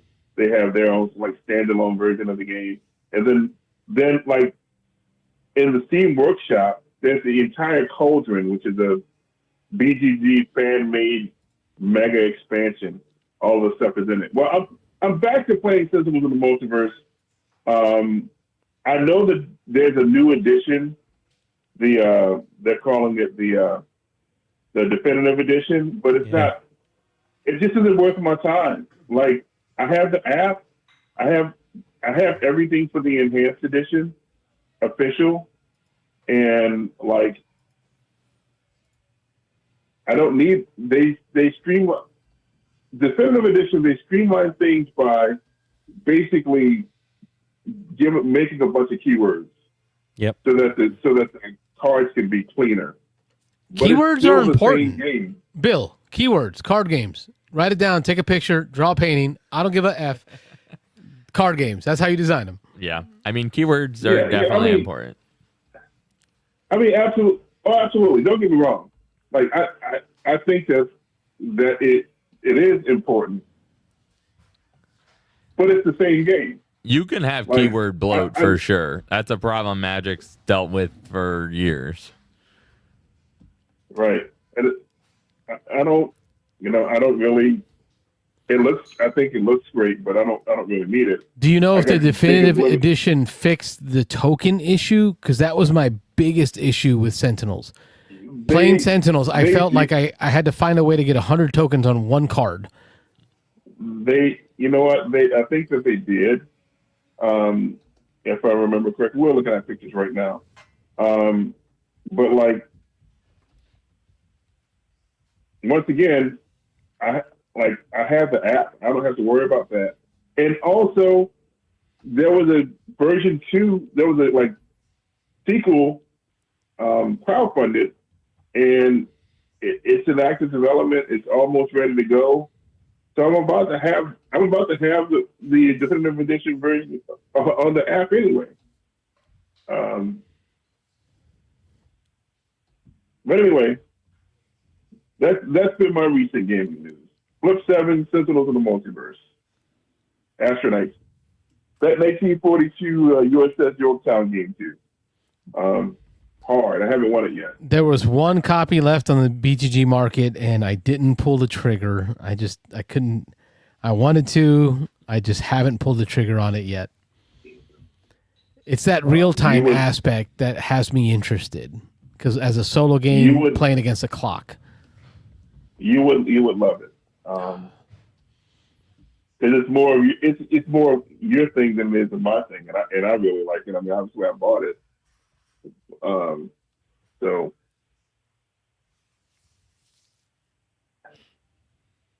but yeah. All right, Ron. It's been a minute since we got a chance to talk to you. I know. Yeah, well, we'll see if you'll be hearing more from me. I'm doing my thing with the Adventure Cruise, so sometimes by the time I get home, I'm dealing with kids, and then I'm done. I feel you, brother. I got the 2 littles at home, and there's still 1 copy left. It's been 1 copy for 3 months on the BGG store. So you don't need to buy it tonight. Don't do it. Don't pull the trigger. Don't pull the trigger. Make it through the show without buying a game, Carlos. First step to rehabilitation. I have no more room, Ron. I'm out of room. Somebody jump in there and buy it real quick. So he doesn't. I'll be an enabler. There's some room right there. You got a little spot right here. You can put a game. Thank you. You can always take them on the table. Yeah. I'm glad Bill came over. Thank you, Bill. Good night, Ron Frazier. Ron. God bless, brother. Thanks. All right. Take it easy, guys. Bye. More calls are coming in during that. Yeah, somebody was trying to call. Just remember, we've got 1 phone line, so if somebody's talking to us and you try to call in, you're not going to get us. So wait for that break, but the break's happening now, and here they come. All right, I'm going to give it a second here because too soon it'll hang up. Beansanddice Podcast, state your name. Where are you calling from? Yeah, Calvin. I'm calling from Orange County, California. Calvin in the chat. I saw your comment, and yes, I was hoping to hear from you on some of these games. Let me create a new banner for you. We'll get you in here. Calvin on the line from Orange County, California. The one I'd gas up most that I feel like kind of lost people was Steam Power. Have you guys played that one? I haven't. I've heard of it, but I don't remember anything about it. I just know the name. Yeah, I think I don't know why it didn't get more buzz, but it was Martin Wallace's latest train game. Yes. That rings a bell. Yep. And considering Brass has long been, I don't know if it's still number one, but like right up there. Yep. Steam Power for me is Brass played in an hour that you can play with your family. Whoa! Stop! Carlos just I bought have. Where's my wallet? All right, tell us more. All right, so it's kind of a mix between Brass and Age of Steam or his other train games. Okay. If you want to buy it, jump on now because he announced. So it was a Kickstarter. It was one of his that he self-published through like Wallace Designs. He's been doing that. I think Bloodstones was one that he did through that. Like he's got his own studio he's doing now. Correct. And I think given the timing of that with COVID and tariffs, I think it really obliterated that publishing group. And so he announced on the crowdfunding for this that they're not going to make any more. Like they're done. They're not going to do expansions. And so he has some distributor where you can, like they're hard to find, but, which is why I'm happy to talk about it now because I have my copy. There you go. I went out and grabbed one right after my first play. And so it has that thing that Brass has where when you build factories, they get goods on them. And then to fulfill contracts, you can take the goods from any factory. It doesn't have to be your factory. And then you're also building out these railroad routes. And when you build a route, you mark it, it's yours. And so whenever you use other people's rail lines or other people's goods from their factory, you have to pay them. And so it's just the timing of the game is finishing these contracts. And so it's a player dictated timing. It plays in an hour, but it has all of that player interaction and interesting, I guess, shared incentives that Brass has. Yes, that economy. Way simpler rules. That feeling of there's an economy here where we all impact each other is what I love about Brass. Is I'm going to build this thing and it's going to have resources and I want you to use it. Please come again. Again. Buy another coal. Got to flip this tile. Get another iron, please, so that I can flip this tile and score it. I love that network of economy that we're working together on. And you're saying that it kind of shares that experience on this game, Steam Power? Same deal in terms of you want the cubes on your factory to get used because once they're used up, it flips and then it's worth end game points. So that's one of your ways of getting end game points. And so you can go build the route, you can build more factories, and it's really simple because there's the card play of Brass, it doesn't have that. So on your turn, you can just do two things, which is lay track, three things: lay track, fulfill a contract, or build a factory. And that's it. I guess, or get new contracts. But then the contracts have bonuses too. So when you finish a contract, it'll give you end game points, which is just money. But also it'll be like, and lay a bonus track, or and put a factory down, or draw more contracts. Or it is so quick, but gives you all that feeling of Brass, or not all of it, but a lot of the feeling of Brass. It's really, I really like it. Yeah, you mentioned I do some more. You've talked about it. I remember that there was some buzz about it before it came out, but like you say, it dropped off quick. And I wonder if it's because people expected it to be more complex and different, and maybe the fact that it was similar and lighter put the people who were in early on it off. I don't know. I seem to remember I was thinking that it was going to be a heavier game, and so hearing that it is lighter I think it's the name. Yeah, it could be. I think it's the name because it's Age of Steam or Steam, which are like much more complicated economic train games, right? Where there's auctions and there's shares and all that stuff. It doesn't have any of that, and so I think it's the name instead. Where if he had built, maybe he couldn't use Brass. Right, in the name convention, but it comes with a bunch of different maps, and the maps differ in what you can do and how the player interaction works. It plays up to 5, and it plays 5 really well. Like it's cool. Yeah, Brass Family or something would have been played interesting. It at lower player counts. Yep. But That's I've another heard that it's question. fine. Lower player count. What count have you played it at, Calvin? I played it at 4 and 5.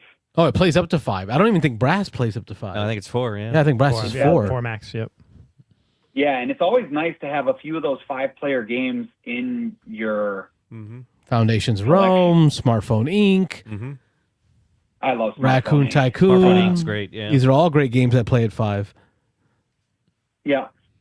So yeah, I wanted to gas up this one, and then hearing the card games. The other one that I listed that I really like is Soda Jerk. It's one of those. Oh yeah.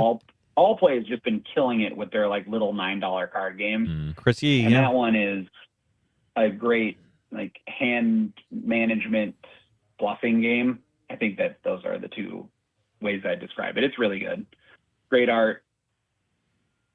Yeah. What's cool is for me, I was mean, watching most a of those- documentary after I watched Chris Yee's review of it. I watched the documentary on soda and learned about the Soda Jerk. And the reason they're called that, I was like, oh, it's so interesting. It's just the way they had to manage the handle. Jerk. They had to jerk it, do a jerk motion in order to create enough turbulence in the glass to mix the syrup with the seltzer water. So that was like, that's why they call it a soda. I thought it was just a mean guy at the bar. Nope. But Soda Jerk, I think Yee gave it a good review as well. Well, it's his game, right? I Yeah, think it's his game. Is it his game? Yes, he's the designer. Oh, I love didn't. the game I designed. Yeah. But Tom actually gave it a good review. That's what it was. Pretty Tom good. gave it a He good said- review. Yeah, It he's was like, pretty good. Yeah. Yeah. I mean, I he had to tame a little bit because he, the relationship. I think he gave it like an 8. So Yeah. yeah. And 8 is good for Dice Tower. Yeah. Yeah. Well, those are the two that I wanted to gas up. So Nice. thanks for the call. Well, we appreciate you calling in. Certainly, anytime in the chat, jump in there, comment. But it is a call-in show, so we definitely appreciate you calling in. Don't be a stranger. Thanks. Thanks for calling, Calvin. All right, Good day. bye-bye. Good night. Good night. Thanks for calling. Oh, my God. Carlos. Oh, Dude, at this point, I knew that look. Oh, he was waggling back and this forth. At this point, there's like 17 games that we've talked about tonight, so you can't buy all 17, so just don't buy any. I think he's picked 3 so far. Top 3. I have already tabs. got some in his cart. Yeah. I got tabs across the top there. Got them all tabbed. Yep, go back to him. After we leave, that's what he does. As soon I as we can't walk do out the this door, he anymore. buys I need to stuff. find another hobby. Yep. No, you need to just organize what you got first. Discipline. Are we going to talk some game design? Yeah. Art. Yeah, we got a game designer at the table. So Yes. Let me run through these comments, make sure I Okay. didn't miss anything. Somebody Yeah, asked yeah. for what's the number. It's in the comment. It's in the the we banner. put it in the banner. It scrolls across the top, and we also have it in the description of the show. So that's the number. 2 card games liked playing growing up were BS and A-Hole, says Max Burns. I'm not Oh, yeah. surprised knowing Max Burns. I'm not familiar with A-Hole, but I am familiar with BS. Oh yeah. Do you guys feel you've played a game enough to try almost every strategy, or does it just feel like you and your friends are always trying to ride the high of the new game and not stick to anything? Cody, the answer from Carlos is, I never play the same game twice. My wife cannot stand it. She's like, the moment I like a game, you want to move on to a new one, but that's just part of the disease I have. I really love learning new things, and gaming gives me that dopamine hit. I get to learn a new set of rules, a new set of strategies. Anyone else differ here? Do you play a game until you know all the strategies? Some games. I mean, like Castle Burgundy, Concordia. I can't even say that for Castle and Burgundy. Yeah. Yeah. I mean, so it depends on the game, but certainly some of the older games I've played enough, and we've played them like Ticket to Ride. I played Ticket to Ride 1,000,000 times in my life. Orléans. I've tried all Yeah. kinds of things in Orléans. So certain games, yeah. I mean, I like hitting the same game up again if it's enjoyable. Obviously, there are some games that feel like one-offs, but Yeah. It's tough too, and I try to stay on top of things because of the show and all the conventions and all that kind of stuff, and it's always the new stuff out there that's cool.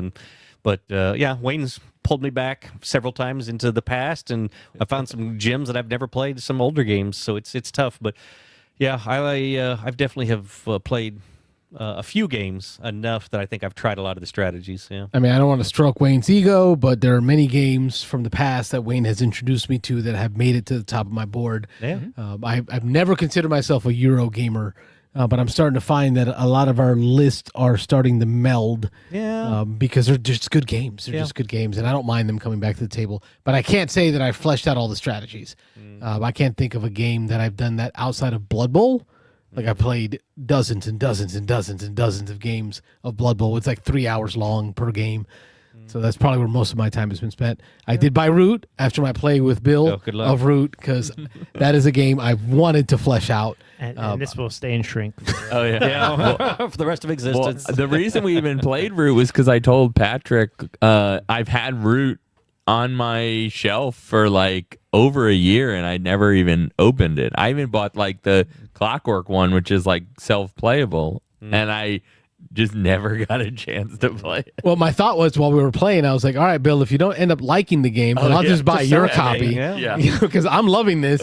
And then he came from, it was him and I at the top for the scores. We were just bouncing back and forth on the score, and he ended up taking the win.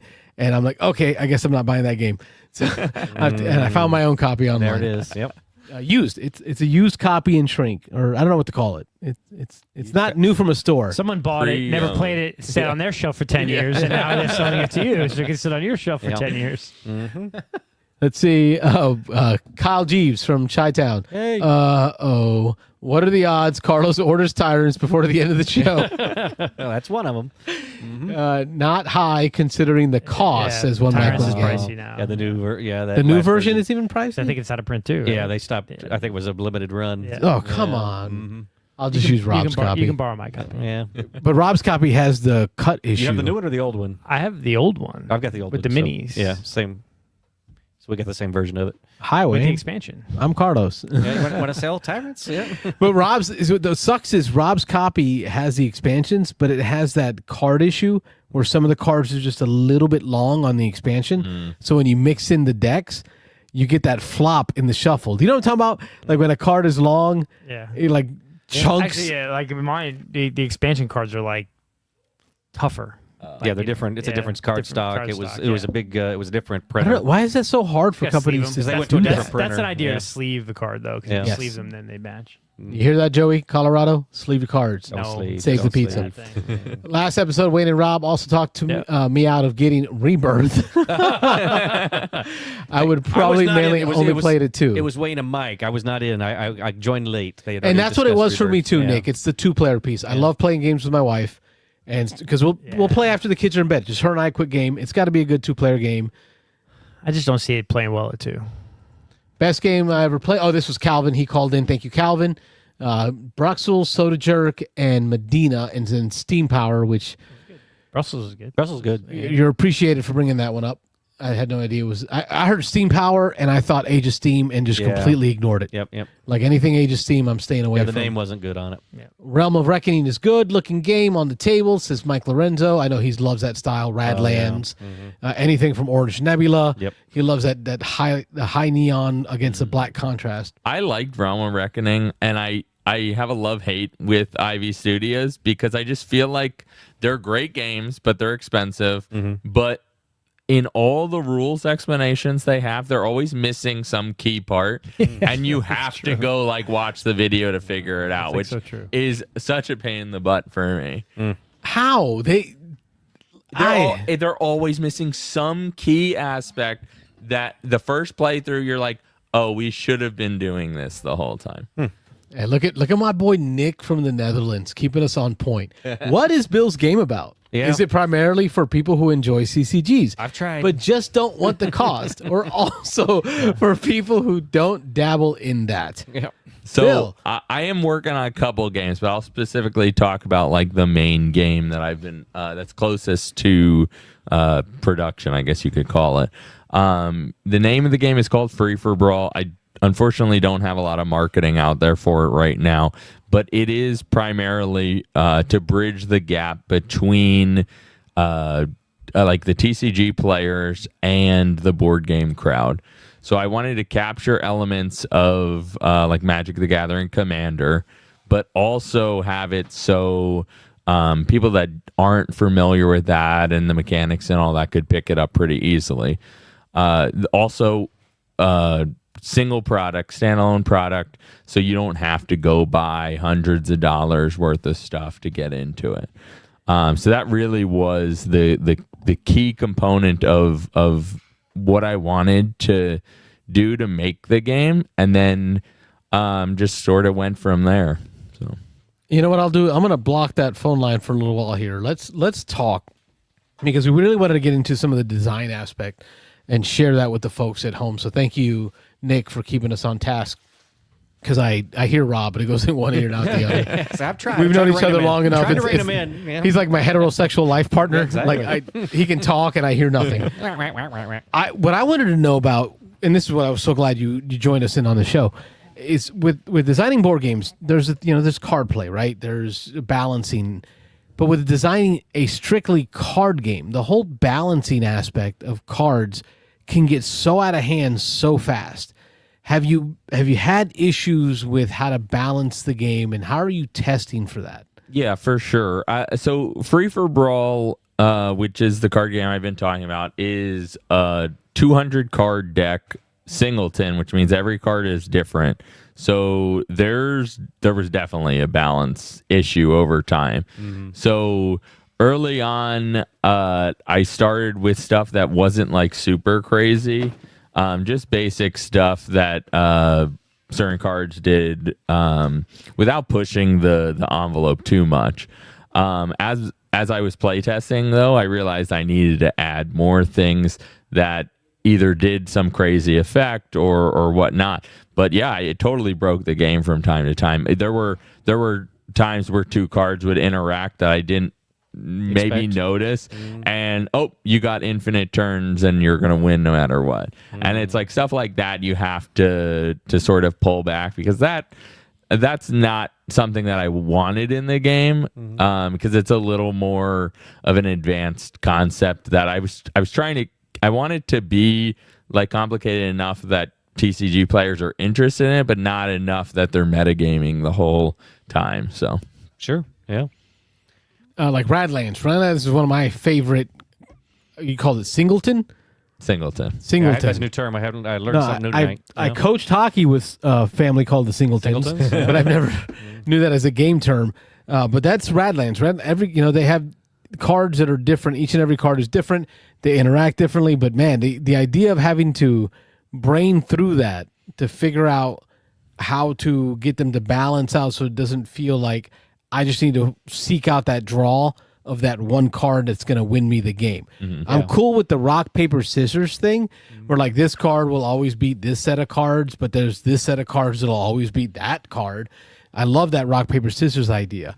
But then with the singleton aspect, that means that every card is going to be different. Every card is going to have different art. Mm-hmm. How has it gone with like getting art for these cards? Like, yeah.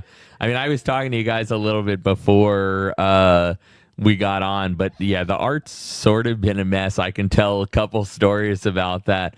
So you have a couple different tiers as far as like art's concerned. I've been using a lot of AI art in prototyping, which I know is faux pas for some people.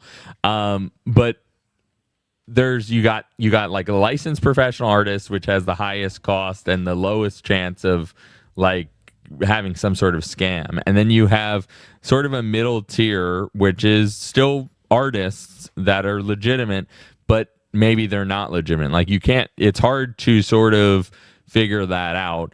And then you have things like Fiverr and services you can pay for. And sometimes those are overseas and you don't necessarily know exactly what's happening behind the curtain. So that has a risk of are they actually just putting stuff into AI and whatnot.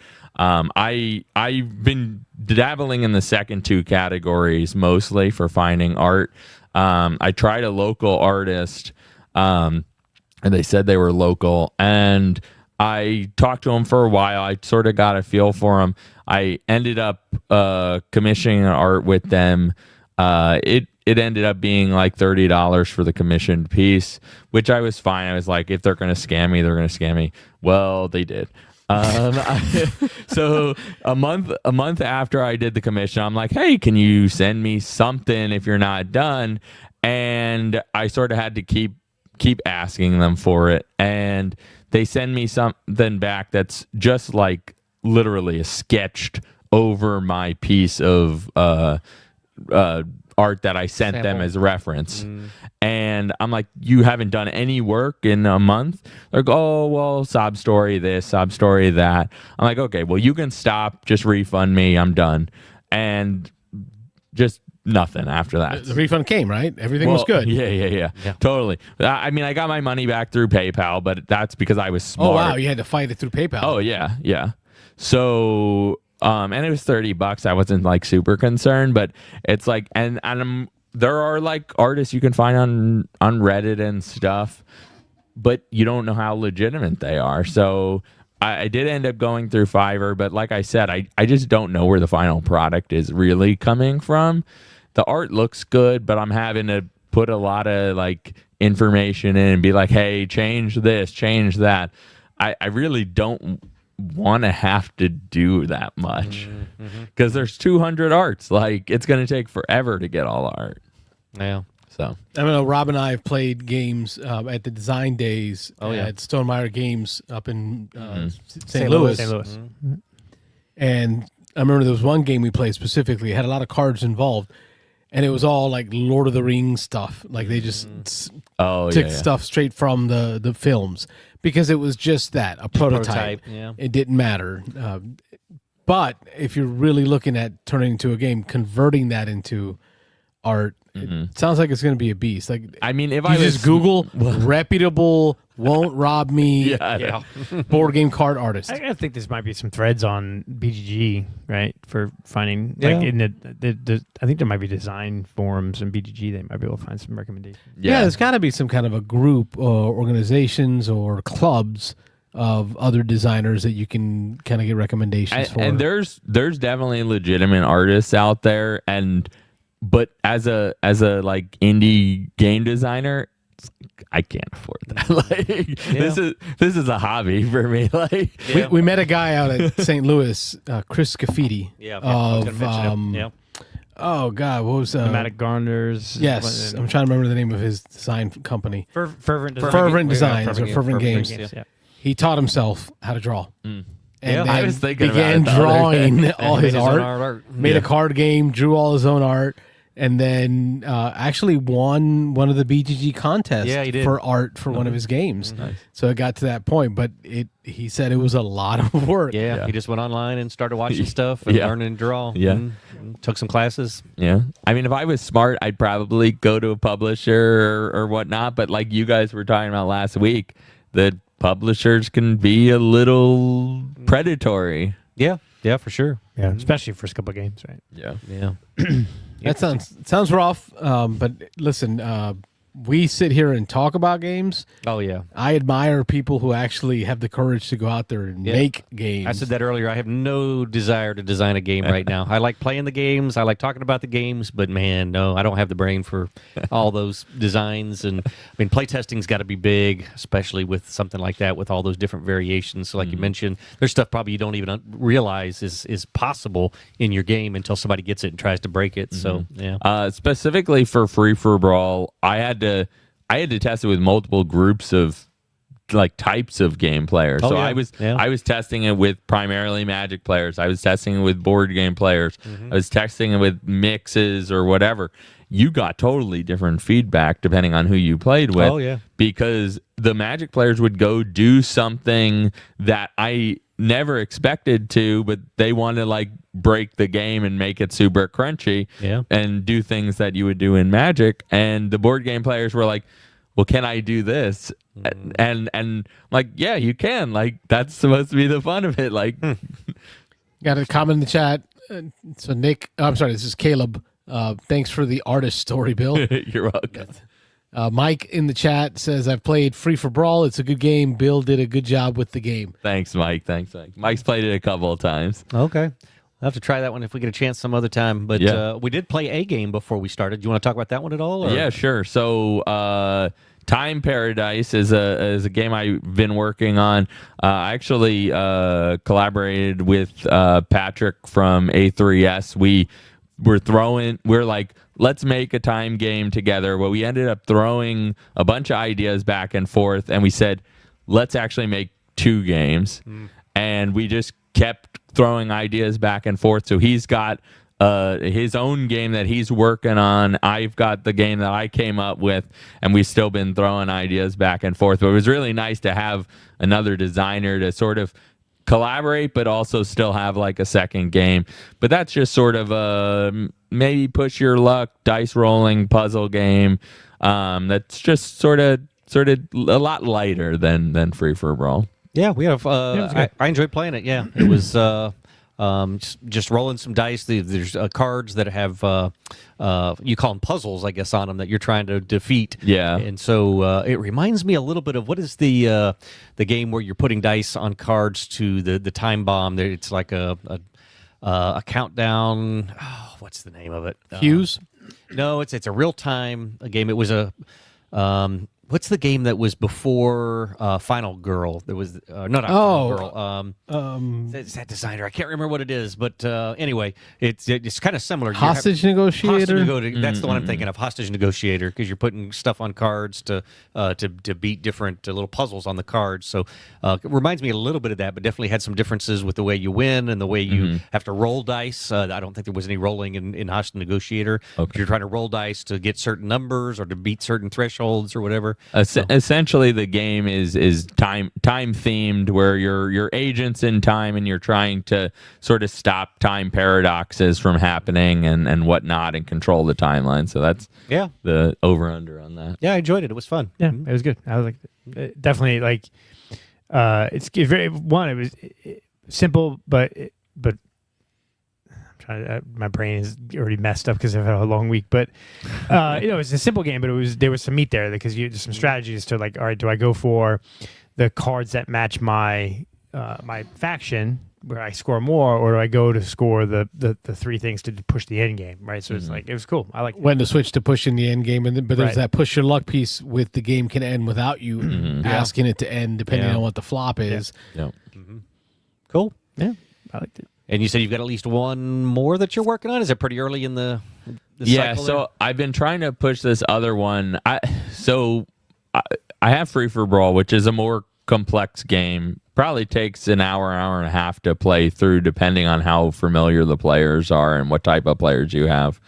So I wanted to make a more simple game. So Time Paradise came up. That one's pretty simple, but it wasn't like Flip 7 simple. Sure. Trio simple. So I had an idea for another game that I wanted to make that was that simple.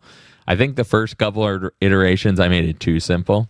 Okay. So I had an issue where it played fine. It just was sort of blah.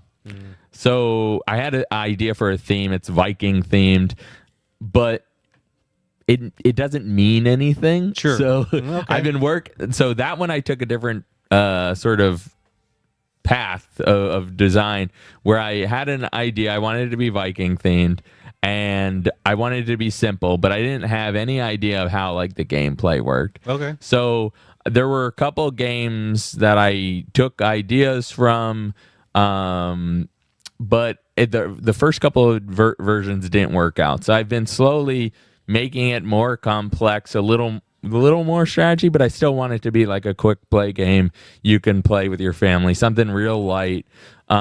Because I was sort of considering selling that one to a publisher, just to get my foot in the door a little bit. Sure. Yeah. So I mean, that's where that's been right now. Simple like NAR, asked DJ Dan. NAR, have you played NAR? Viking game? Based. Oh, no. Yeah, it's pretty simple. NAR's got a little some teeth to it, though. Yeah. I wouldn't say NAR's super light, but Have you played Mantis? I haven't heard of that. Okay, that's a Exploding Kittens type one. Okay. So I was taking the idea of like, you don't see what the cards are on the front side. You can only see what they might be on the back side. Okay. And it's just hand management and that kind of stuff. It just ended. You're just making pairs, collecting the same types and stuff like that. It needs a little work still. Okay. Yeah. But I think that's the point is like most designers, you have to have like one game that's near completion, a couple games that Oh, yeah. In the in pipeline, the pipeline, because like you're not gonna make a killing on one game. You always have to kind of feed Yeah. that beast. Yeah. So Yeah. But the key is to keep making games. Like the Oh yeah. Looking for the next uh, hit. oh my gosh, I'm losing Dunstan, Matthew Dunstan. Gilbert, and the guys who did Chocolate Factory. The Is Gilbert Dunstan? two guys, they're a pair, but one of them has a YouTube channel about design work, and Oh, he yeah? did an episode recently about that, where folks were like, don't design the game until it's great. His feedback was, no, design. Keep designing. Just Yeah, keep on designing. coming. Yeah. You're gonna make a lot of garbage, but you're gonna continue to iterate. Like you have to stretch that muscle. Well, what I realized when I Matthew Dunstan. Matthew Dunstan, Gilbert, and Brad Gilbert. But go ahead. Yeah. What I realized when I designed my first game on, like, I had a first prototype, was like, I should have got this out on a prototype on like cardstock or whatever way earlier than I should, or than I did, because I learned so much from the first prototype playthrough that I wasted months like trying to figure out in my head.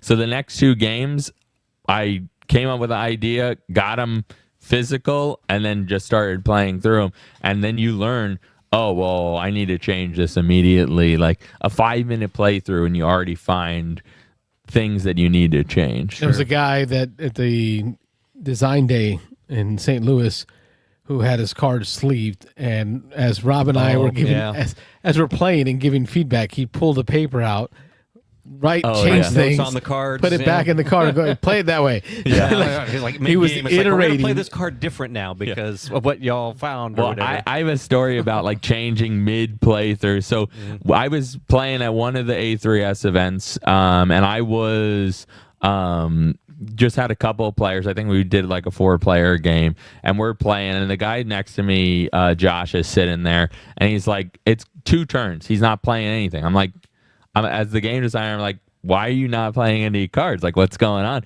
He's like, I can't.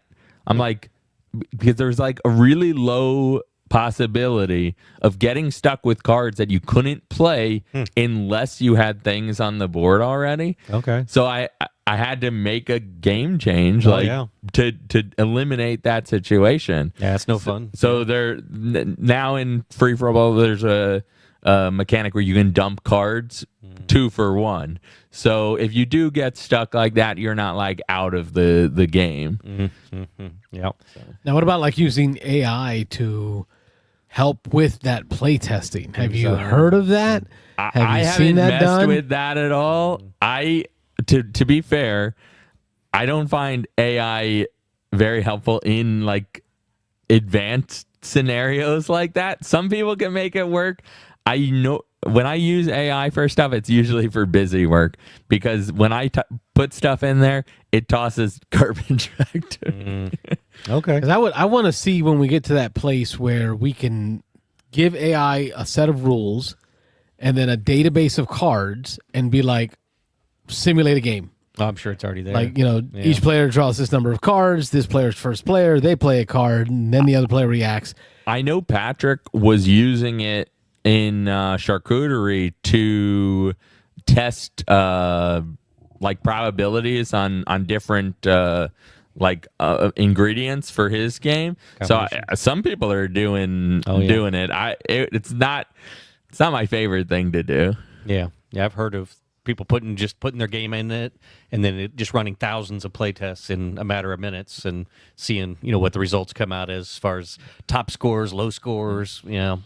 So well, that's a great conversation, man. Thank you for joining us. Yeah. Let's see if we missed anything in the comments. That's a lot of comments here. It's awesome. Yeah. People been chatting it up in there. What are Bill's top 3 games of all time? Is Magic in the top? I tried to pin him down on that before. Magic is definitely in the top. I mean, I've been playing Magic since I was a kid. Is it the best game of all time? I don't know, but it gives me great joy. Yeah. I love the deck building aspect.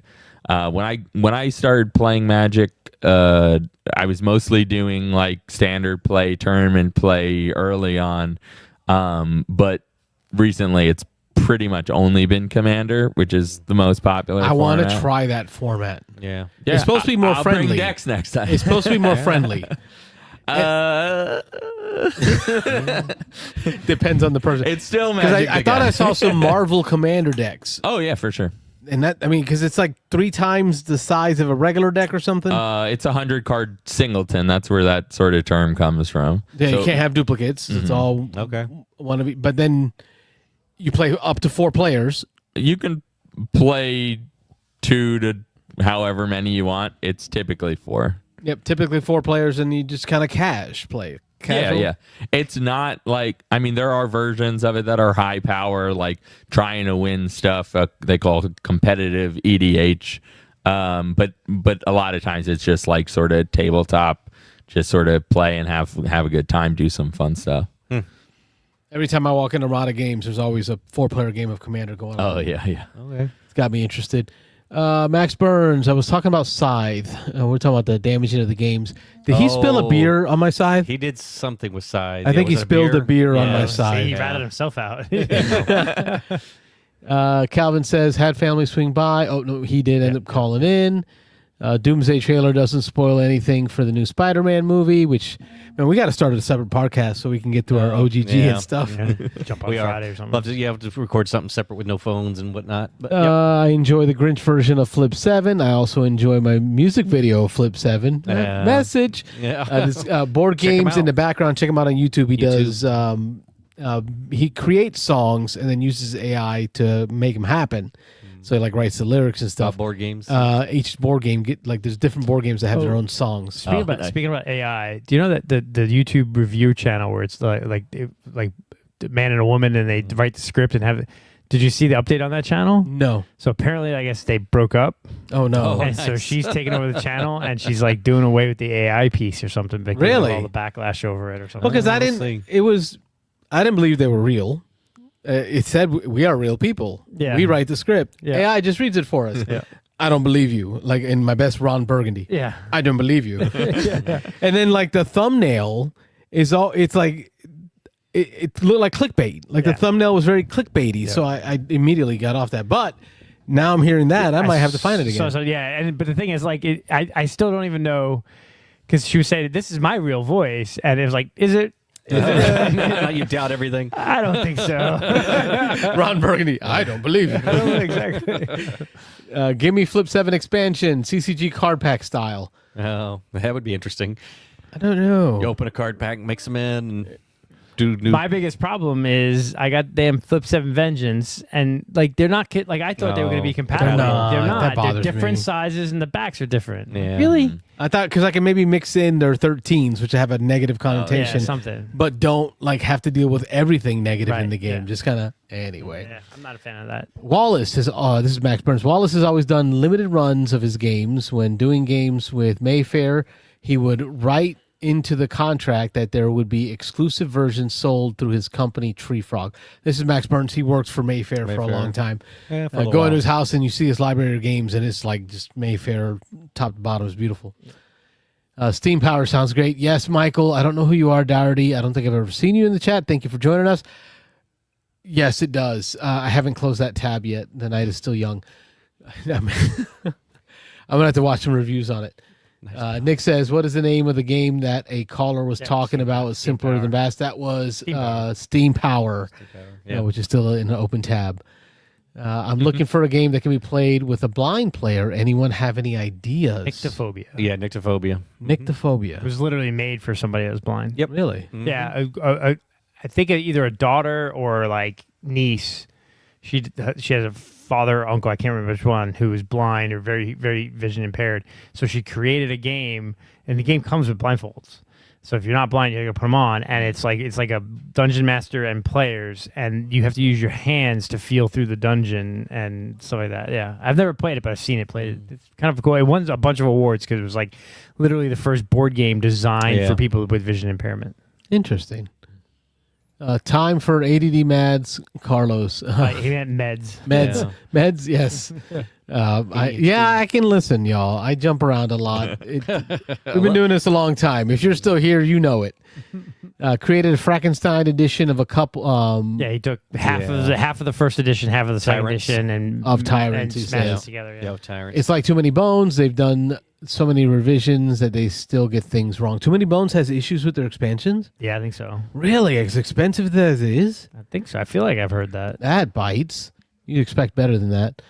Dan was in the chat. Hey, thanks, Dan, for popping in. Don't remember if it was Rob or Wayne who had the car accident, but any troubles? That was me. No troubles at all. Except for he's got a new car now. Nice new car. Very nice car. Very cool car. That AI channel. 58 miles to the gallon today. That's crazy. Going to and from work. I'm pushing like 15. Nice. I get 30 something. No, it's the hybrid Elantra. Yeah. AI channel. I saw that video too. I didn't think the voice sounded real. Sounded like still sounded like AI. It did. This is my real voice. I'm like, no, bullshit. That's AI. This is why he left you, because you were a liar. AI. I'm sorry, that was mean. AI boyfriend girlfriend broke up. He got the friends. She got the channel. Yeah. I didn't even finish watching the video. I need to go back. She kept the AI. You need to post that up in the Discord. I want to find. If you can find it, can you post it for us? At Bill, are you using any specific board games designing tools? Yeah, like how do you create the cards? I use Canva to design the cards mostly. I use just a random notes app on my phone, which is not the best way to do it because I have to then email stuff to me to copy it and put it all the text into the cards and whatnot. I think there are some tools for that. I've been doing it very low tech, I guess. Yeah, he's been using Word. I've been using Word. I know they've talked about, like, on the Ludology podcast over the years, they've talked about different, like, software tools for card design. There's a couple of different ones, but Canva's good. My wife uses Canva for websites. It is. I joke. Canva's good. Canva's great for the design. That works great for me. When I'm doing a prototype card, I mostly just print stuff out at, like, Staples and whatnot. Just do a thick card stock. I tried to print everything myself. It was a pain in the butt. I was doing more IT work than actual, like, designing, just trying to get the printers working and whatnot. Staples was cheap enough to just print it out on the card stock, and then I just cut the cards myself. If you just leave them, they're going to be similar size. Yeah. Michael Dougherty says, "Thank you guys so much. I'm glad I waited for you to respond to my blind question. I'm going to look at it. Look it up right now. Thanks." Yep. Hey, you're welcome. Thanks for contributing to the chat. We appreciate it a lot. Just interaction is what we're here for. Oh yeah. And we were. Well, I'm sorry, I can't read right now. English is not my first language. And we are. Where are you finding the poor souls to play test? I mean, I was gonna ask that. Like, do you walk into a magic shop and offer like $5 to each person? Like, hey, want to try my game? Yeah. So first of all, I'll thank my wife for participating in the first editions of most of these prototypes.